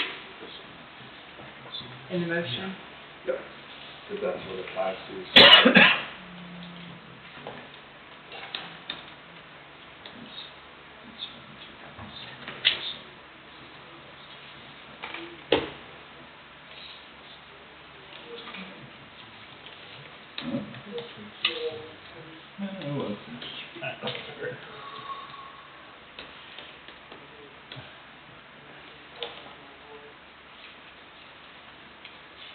Can you look at that now? Yep. Is that all you got to sign? I don't know if Mark's on anymore or not. Do you want me to Yeah, put this their one. address? No, you did good. Oh, in here. There are a few.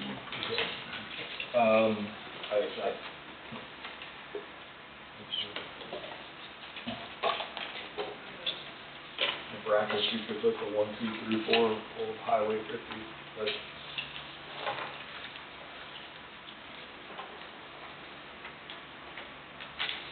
I try to think in the future if someone wants to come back and look, you can do a search through the minutes, find where it was approved and instead of trying to find a deal.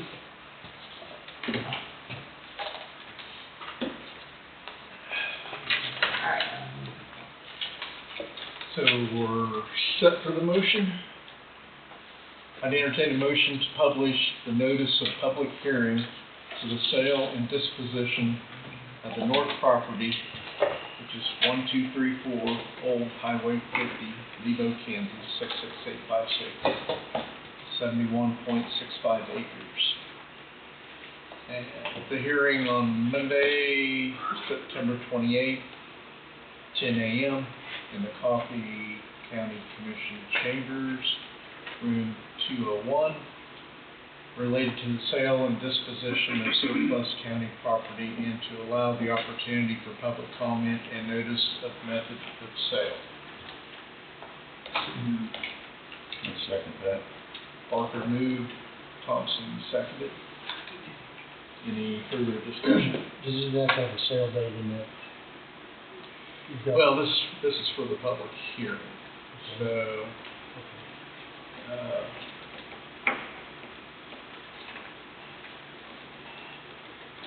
I could put, I mean, the sale date's included in it. for the Yeah, I sale. was just curious if it needed to be in the,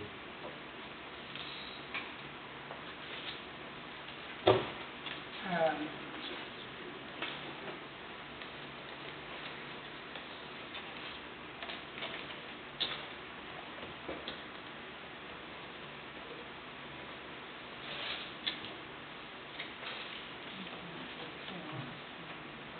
You don't need to in parentheses, because it's part of, it's in parentheses already. No, what you do.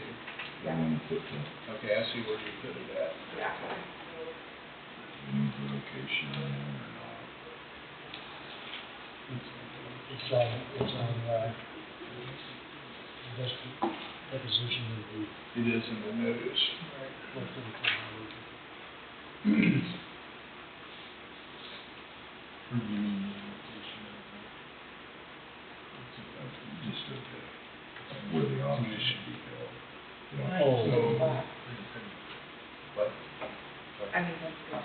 yeah, That's, maybe we don't need that in there, but. Oh, the Location of location. the auction. It's gonna be held. Oh, because so where's the auction meeting? At the property, It's Okay. gonna be at the property. 1234 Highway 50.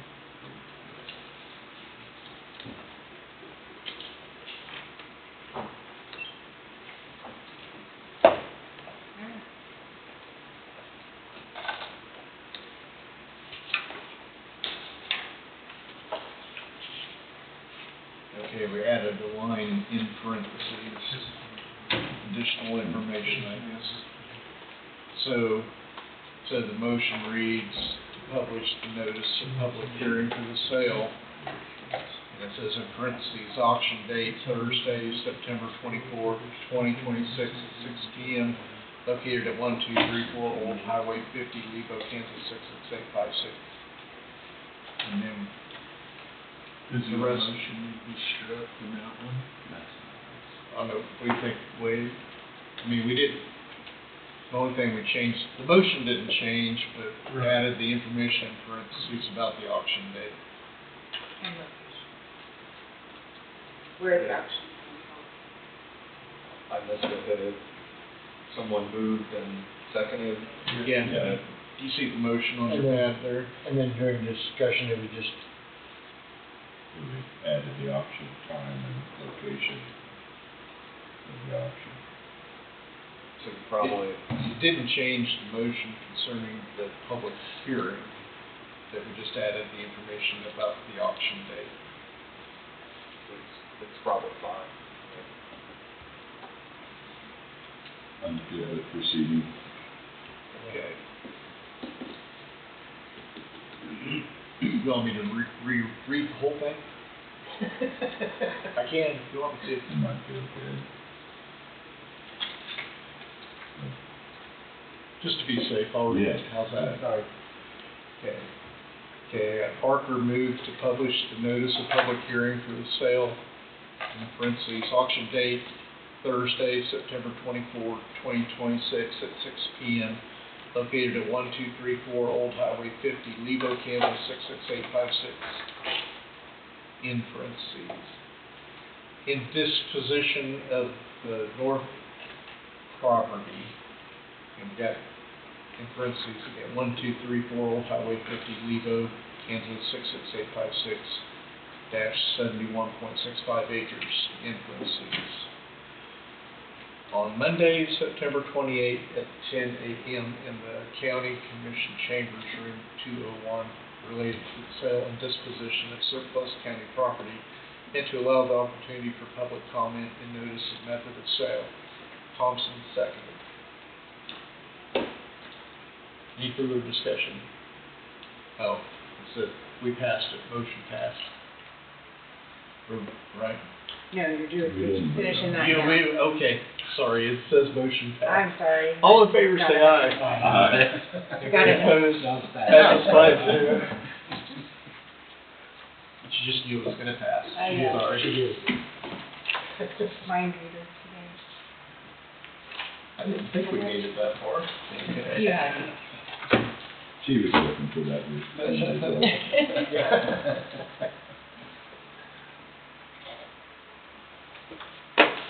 Okay, anything else on that topic? With the signing of the listing agreement, unless you have an objection to it, I can pass on keys and the ability to get in and out of the residence to Cameron Rock, so he can go take pictures and do whatever he needs to do to get the property marketed. Are you gonna publish this or do I need to?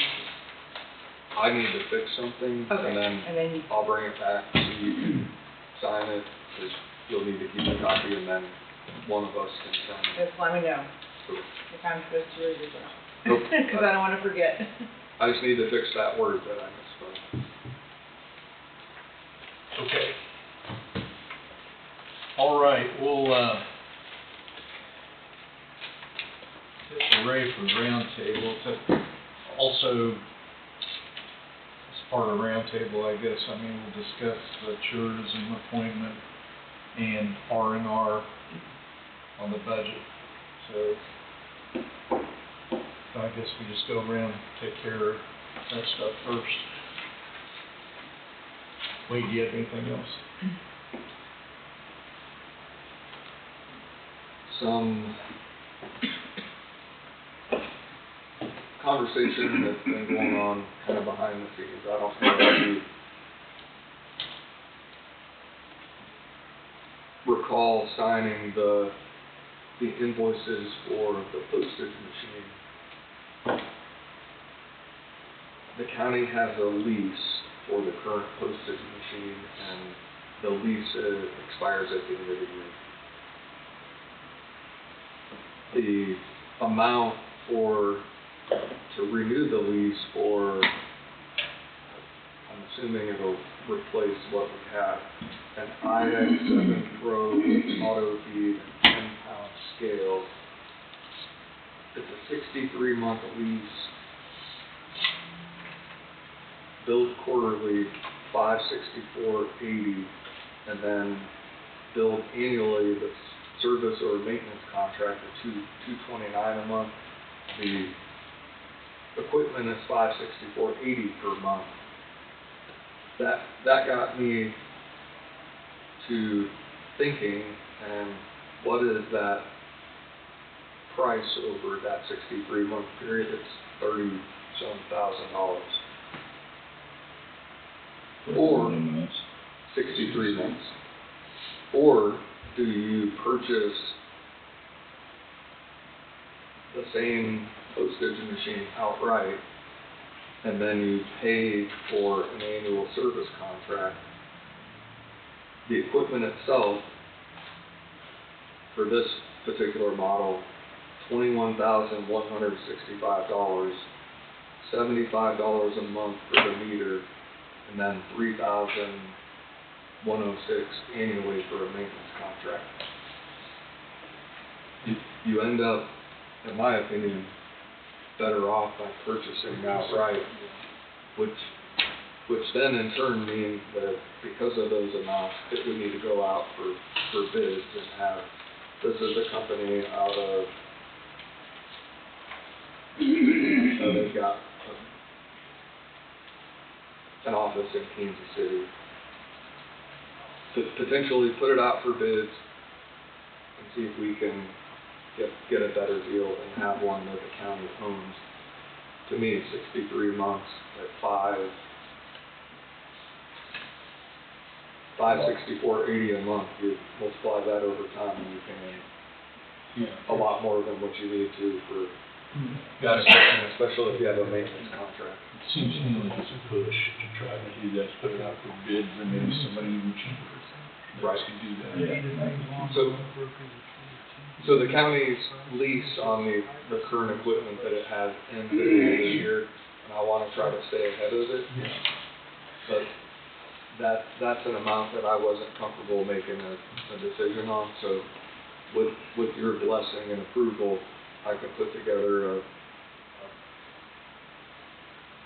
RFP and then put it out for bid and see if there's somewhere in the area of Wichita, Topeka, Kansas City that will throw out an amount for you to consider and then go that route.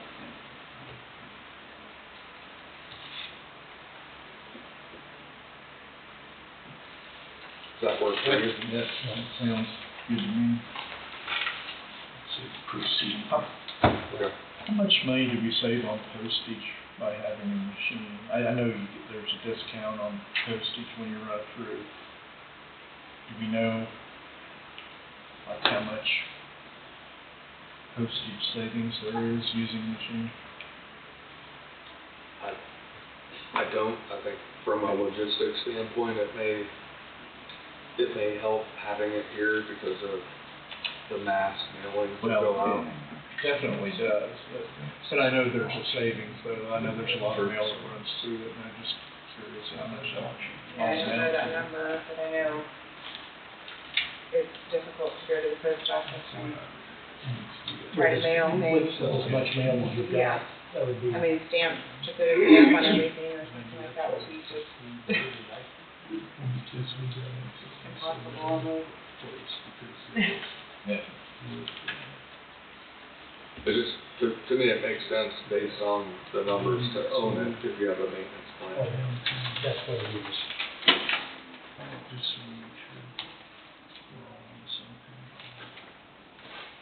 I see what it is. I'm sorry. That's if it's sold outside of the. Right. Okay. I see what it is. How substantial? Outside of that,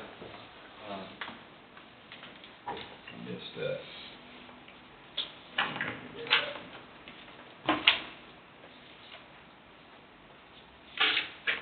that's all for today. Okay, Todd, do you have anything? Not this time. At the time. Wade, do you have anything? I don't believe so. Mike? A while back, we had a book that was put together by the mapping department about extra properties in the county that we was gonna look into. I was gonna wait till after we get done with budget stuff and then That was my question. get back to that. Didn't know if we, I know we hadn't come up with any time specific to go through on it. Yeah. I was hoping it just didn't get pushed under the rug and forgotten. No, that one's not gonna fall through the cracks. It is easy for it to happen, though, once we move on to another project, takes our focus. Let's get budget behind us. I mean, we can Oh, address I that agree. again. Yeah. Anything else? No, I don't have anything else. Steve, do you have anything? Yeah, on the tourism board, I'd like to make a motion to appoint Travis Sipe to fill the position of Jenny Chapman for the term of, going through, I guess, term ending 12/31/2027. Was it 12 what? 12/31/27.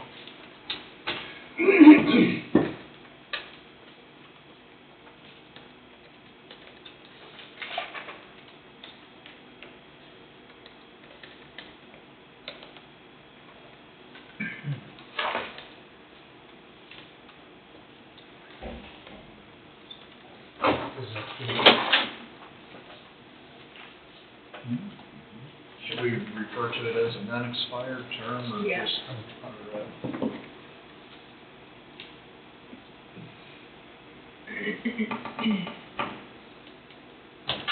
that's regarding the Tourism. reorganization or whatever, forgot how we worded that exactly. Oh, yeah, already. Forgot the language we used a couple weeks ago. But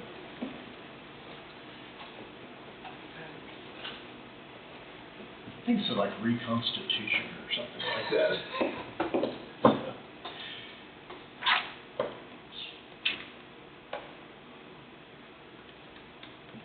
Yeah. What is it called? From the hospitality and Hotel, or, not hotel. like in the past minutes. Same verbiage.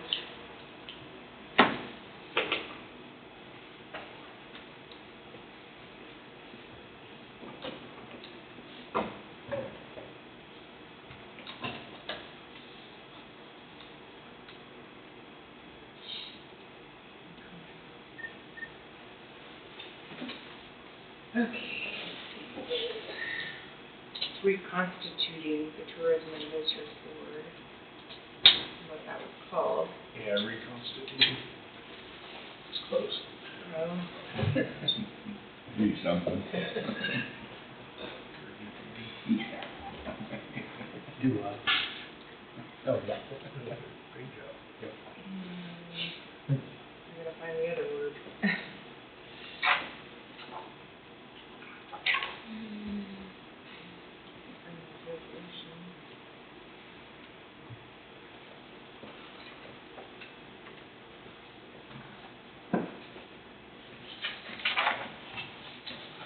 Bear with me.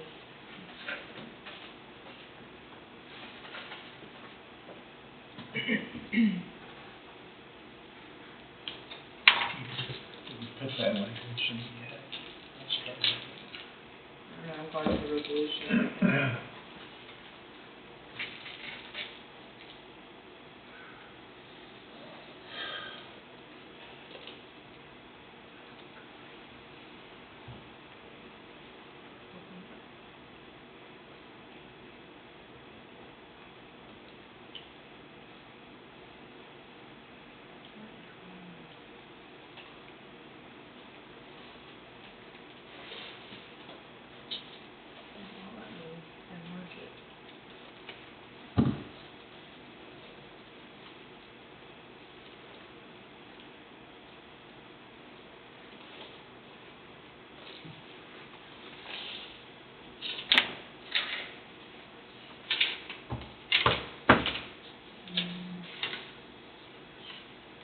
Oh, here we go. Okay.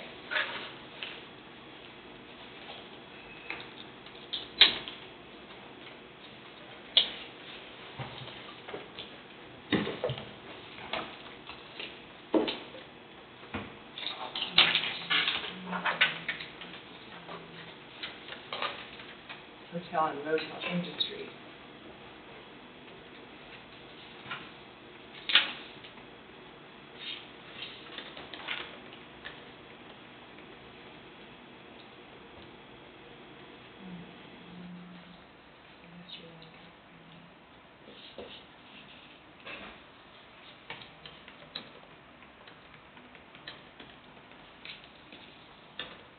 They didn't say anything about hospitality. No.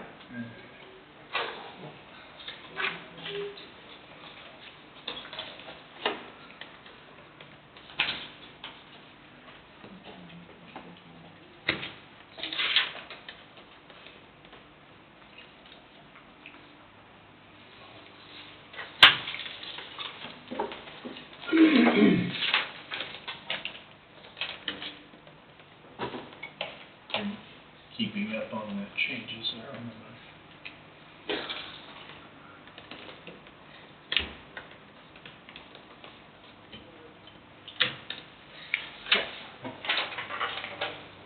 Okay. You're okay with all that? I am. McCurry moved to appoint Travis Sype to the Tourism and Visitors Board to fill the unexpired term of Jenny Tatman for the term ending December 31st, 2027. Regarding the reconstituting of the board to include someone from the hotel and motel industry who must reside in Coffee County or operate a hotel or motel business within the county. In parentheses, industry representative. I'll second it. Avondra seconded. Any discussion? All in favor, say aye. Aye. Any opposed? Okay, passes 5-0. I just think we should thank both the applicants, both qualified people. Very qualified. And I think, it seems that's what happens here. We either have more qualified people than we need for a position, or we have none, so appreciate their interest. Commissioners. Definitely. All right, Steve, you have anything else? No, sir, I don't.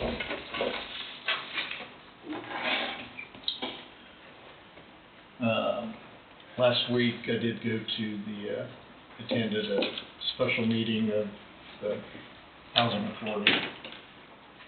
And, they spent most of their meeting in an executive session. They had their attorney with them and they went over a lot of things. But a few things that came out of it was, looks like they are moving toward, recording their meetings, probably video, it sounds like, and they'll probably be getting with our technology department to figure out how best to do that. And they're gonna make a few changes in their bylaws. All those changes, I'm not for sure. What else did they do? There's one other thing. Just escaped me. But anyway, that's part of what came out of their meeting, though. I imagine we'll be getting some minutes from that, so hopefully have some more details in it. Okay.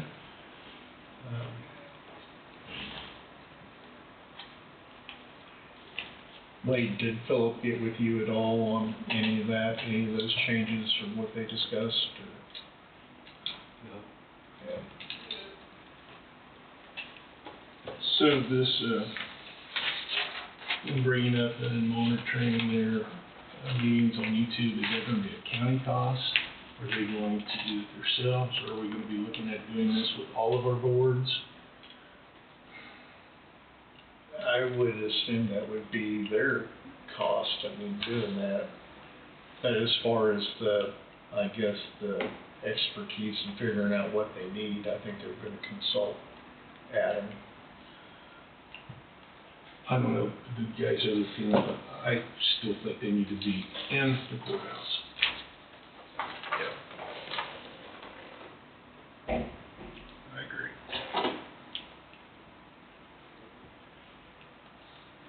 Anyway, that's the update from that meeting anyway.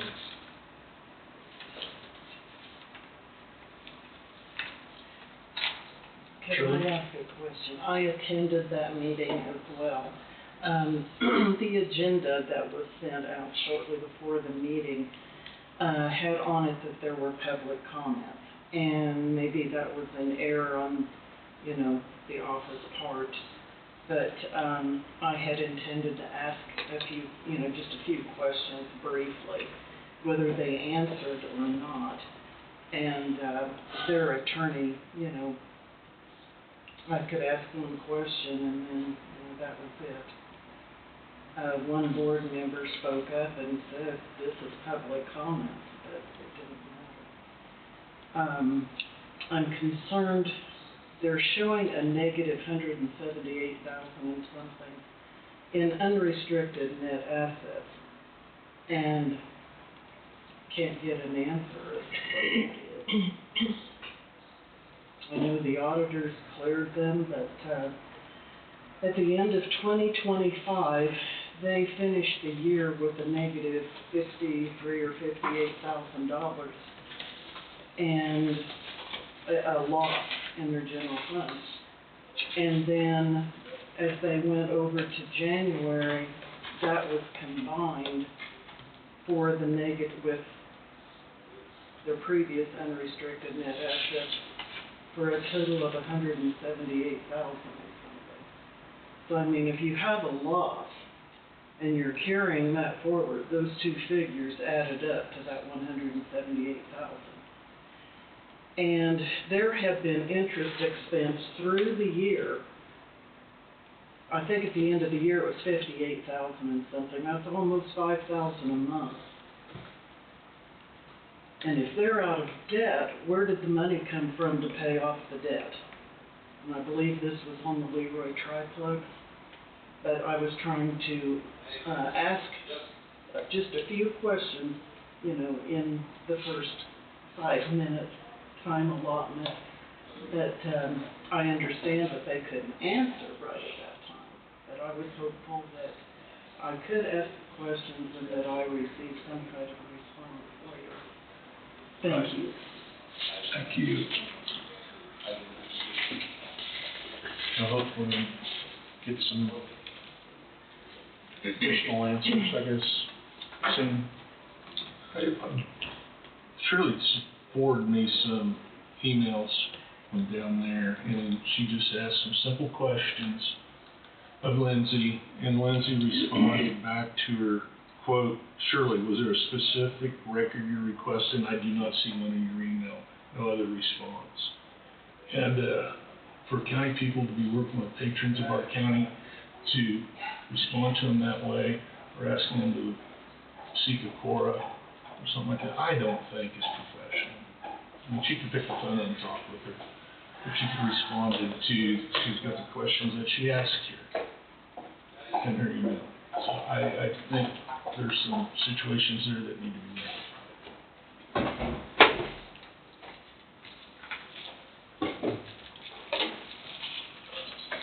Did they, I know they did say something, if you have some questions, you asked her about it. Have you been able to get with her? Philip Wright said that, you know, I could make an appointment with them. Yeah. I think it doesn't take an attorney to answer No. these questions. And last year's legal fees were way up there. If every office in the courthouse had to have an attorney to answer a question from a taxpayer, we'd have a big problem.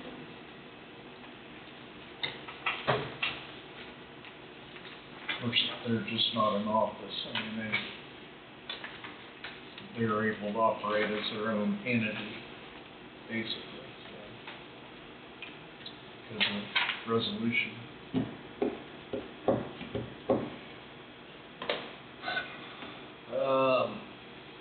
Anything else on that? Angie, do you have anything? No, I don't think I do today, other than just budget. If you have any changes, I need to get those to Emily and have the R&R signed. Yeah, that's definitely one thing we have to do before we leave.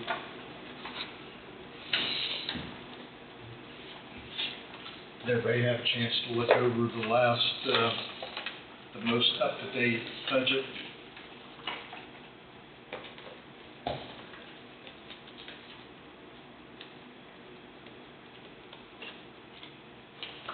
Which at the moment, after making those changes we talked about last week,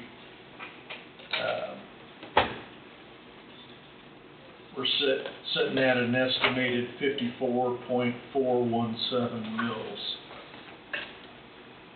which is slightly below the mill levy from last year or this year. The R&R is 52.736, so roughly, 1.6 mils above what R&R is.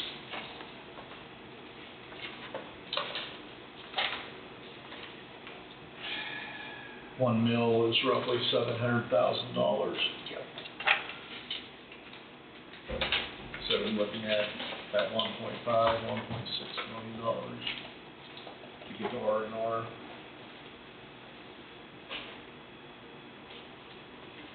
If anybody found more to cut or you're comfortable with, or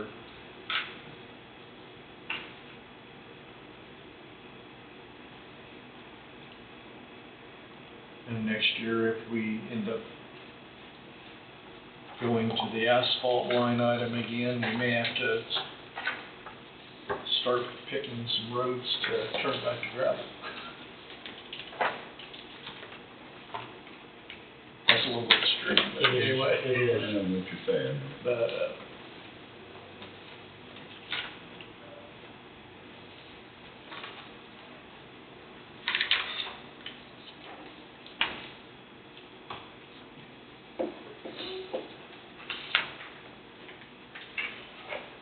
But, But Mark, the residential market survey, what was that? Did we increase 3.7 or 3.8%, something like that?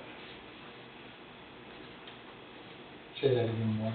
Oh, that, didn't Connie tell us last week, the residential market, Oh, yeah. I believe it went up like 3.1 Yeah. or 3.7. Yeah.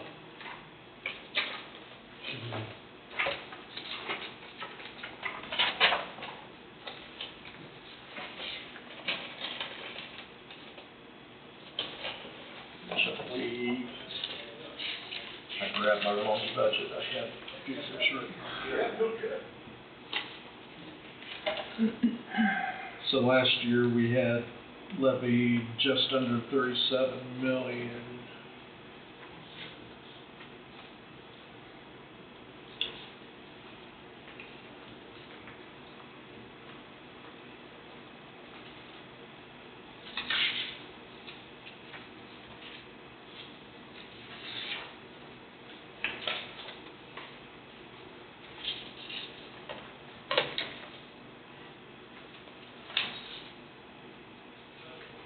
I was gonna say, if you were to take the total tax levied last year and multiply it by 3.7%, then it actually comes out greater than what our mill levy is right now, or what the estimated mill levy would be at 54.417. And I believe the CPI for county services in May was like 5%. 5%. So we're definitely below that.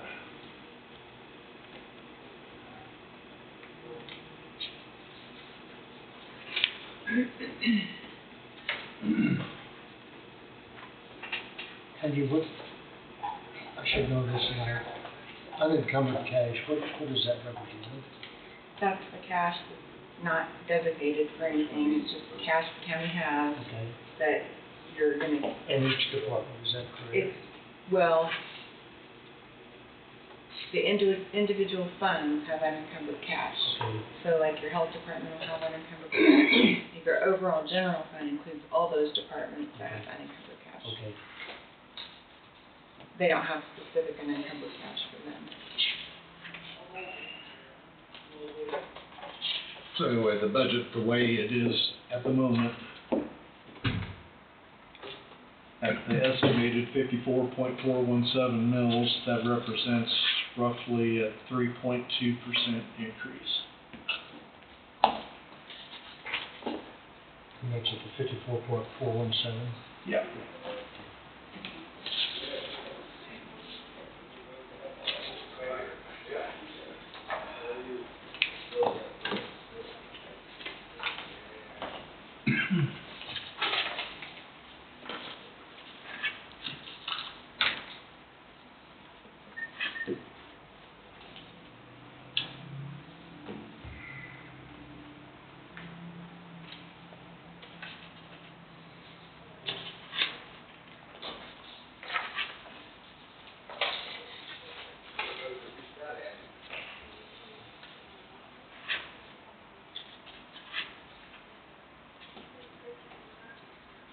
I just don't see where,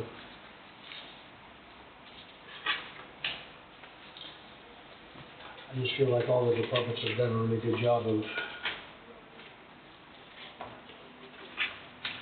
keeping their budgets under control, cutting where they could, and that's my opinion, but I just don't know where else we could go. We have budgeted for 3.5% on salary increases Right. from COLA and step increases. So the overall, the overall increase we're looking at is a little bit less than that. And in the road and bridge department, who knows what, well, sheriff and the road and bridge, increased gas costs. Good. Got your increased fuel costs, and then the roads, oil and stuff like that. I mean, who knows what's gonna happen next year.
Do we ever find out?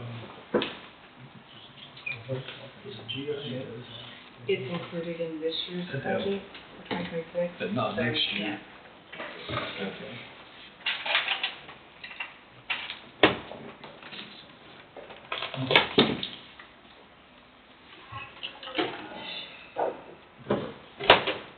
And she wanted us to wait to do that journal entry because. Not related to this. At the end of the year, how interest was due. Right now.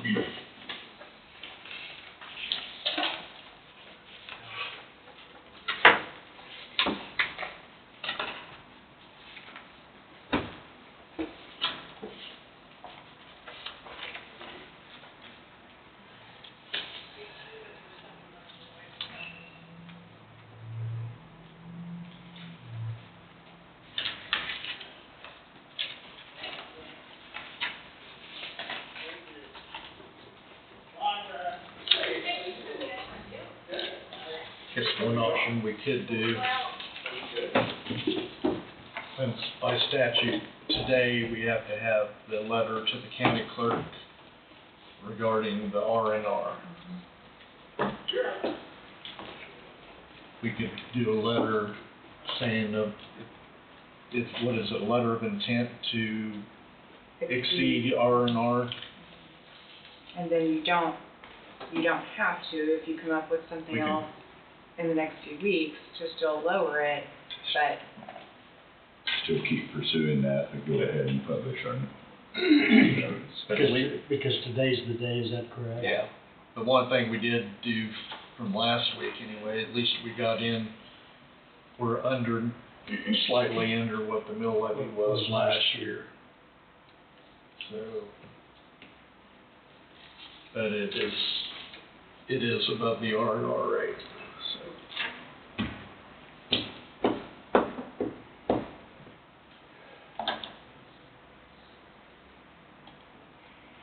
That kind of, I think that's probably the way we'll end up going, right? If I remember right, mine's like 71 on some of the Lyon County property. Is that right? 71 years.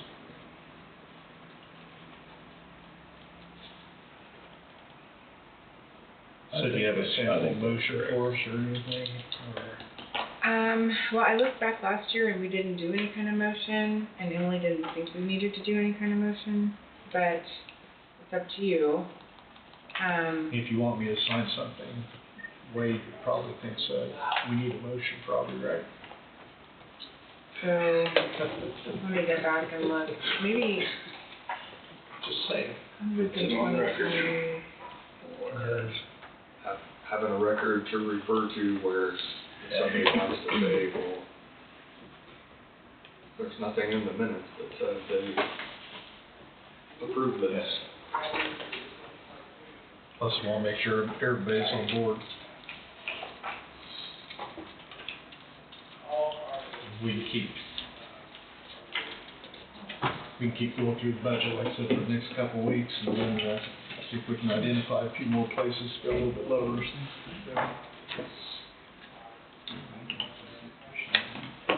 Hang on a minute, I'm trying to get this, if I can type it for you. Okay.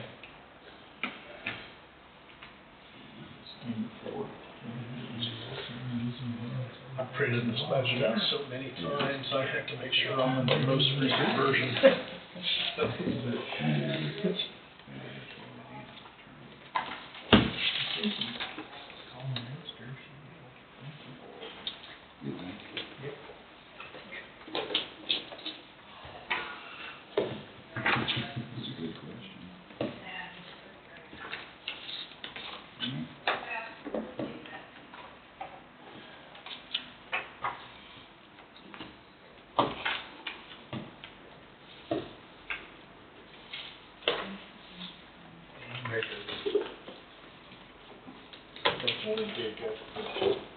Mill levies for the surrounding counties last year, see how we fare.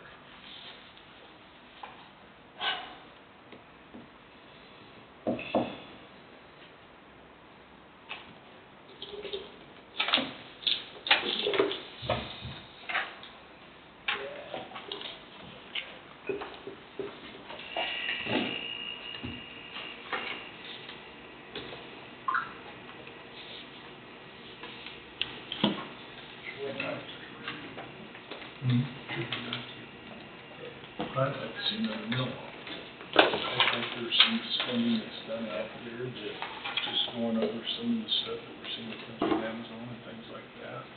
I think there could be another mill taken off of it. I know that's a lot of money, but still. So we're looking $700,000.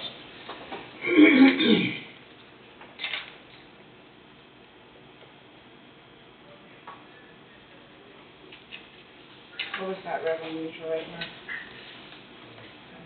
52,736. I mean, that 54, 260 right there. Yeah. That's where some $50,000 in reserve. Do you go by the mill levy or the taxes levied? It'll be the taxes levy. Yeah, because it's not. The mill assessed. keeps increasing. Mill levy Then you subject to can change Historical Society. depending on final valuation. Is there a need for Do you think I should do that? almost $1 million, For quarters of $1 million in their reserves? Because the proposed rate is what it's gonna be. Yeah. And then they're Proposed rate requesting is $365,000 Set budget. Well, I think that's something that should be questioned, Todd. I'm just- I'm serious. I mean, because they're keep rolling it into. Because if that's, Yeah. I think the first thing to do is go ahead and get the letter of intent, I understand that, And then- yeah, so we can go on. and then we can go on and, Hack it. right, Keep right. working on some of this. Yeah. Okay, so we just think of that.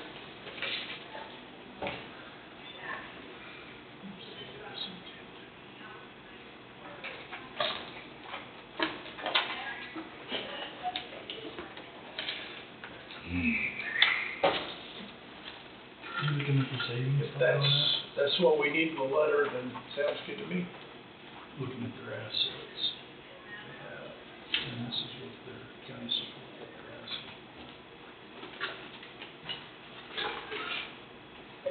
assets. Okay, I would entertain a motion to send notice of intent to exceed R&R revenue neutral rate to the county clerk, notifying that Coffee County intends to exceed the revenue neutral rate at a proposed rate of 54.417 mils.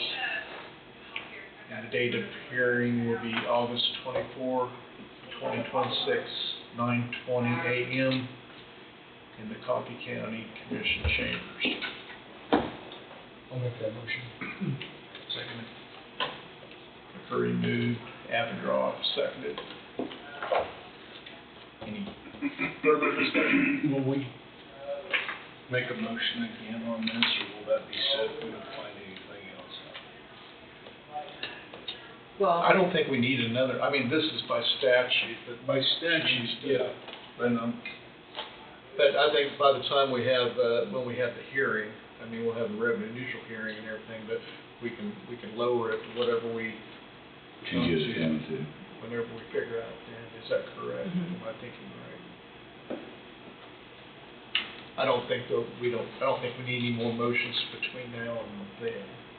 So as it stands now, we're looking at about 3.2% increase in revenue. Yeah, well, in taxes levied, yeah. Yeah. Yeah, income, Yeah. taxes, basically taxes. Which is basically, what did I say, 1 point, Increase of last year.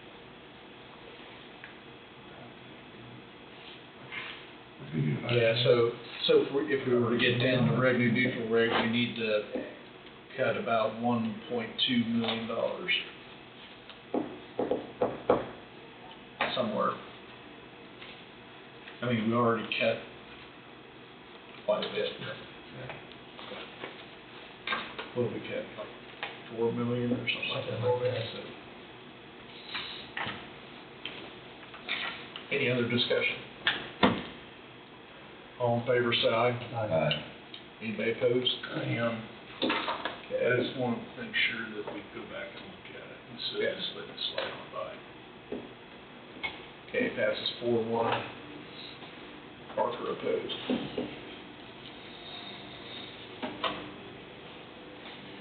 So is there actually a letter I have to, somewhere? yeah, Emily's gonna send me back the form, and. But they won't turn on your books over to us, we'll be some that stuff. Just gonna ask, when does Waverly Wind Farm show up on our utilities schedule? I don't think they're going to. I don't think they're going to. I think they've got a 20-year instead of a 10-year. Is it 20 year instead of 10? Yeah, it's not a 10. That's what I'm told. Have we received a check from them? So that was my next, Decommissioning. my next question was, are they up to date on pilot payments? That'd be a question for Richard, I think. They've been making those. They've been I making think. those. I can't say if they're up to date. Yeah. But And then so we don't haven't heard anything on the decommissioning that I'm aware of. well, and I've been communicating with Wade, trying to, because I believe the decommissioning bond, I think it's this year, needs to, they start funding it, right? Into January. This So- past January. But that's on our list to stay on top of, so.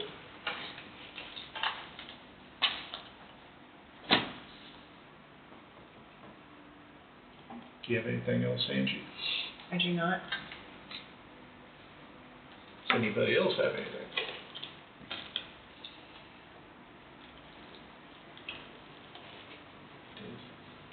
Okay. Like us will adjourn at 11:38.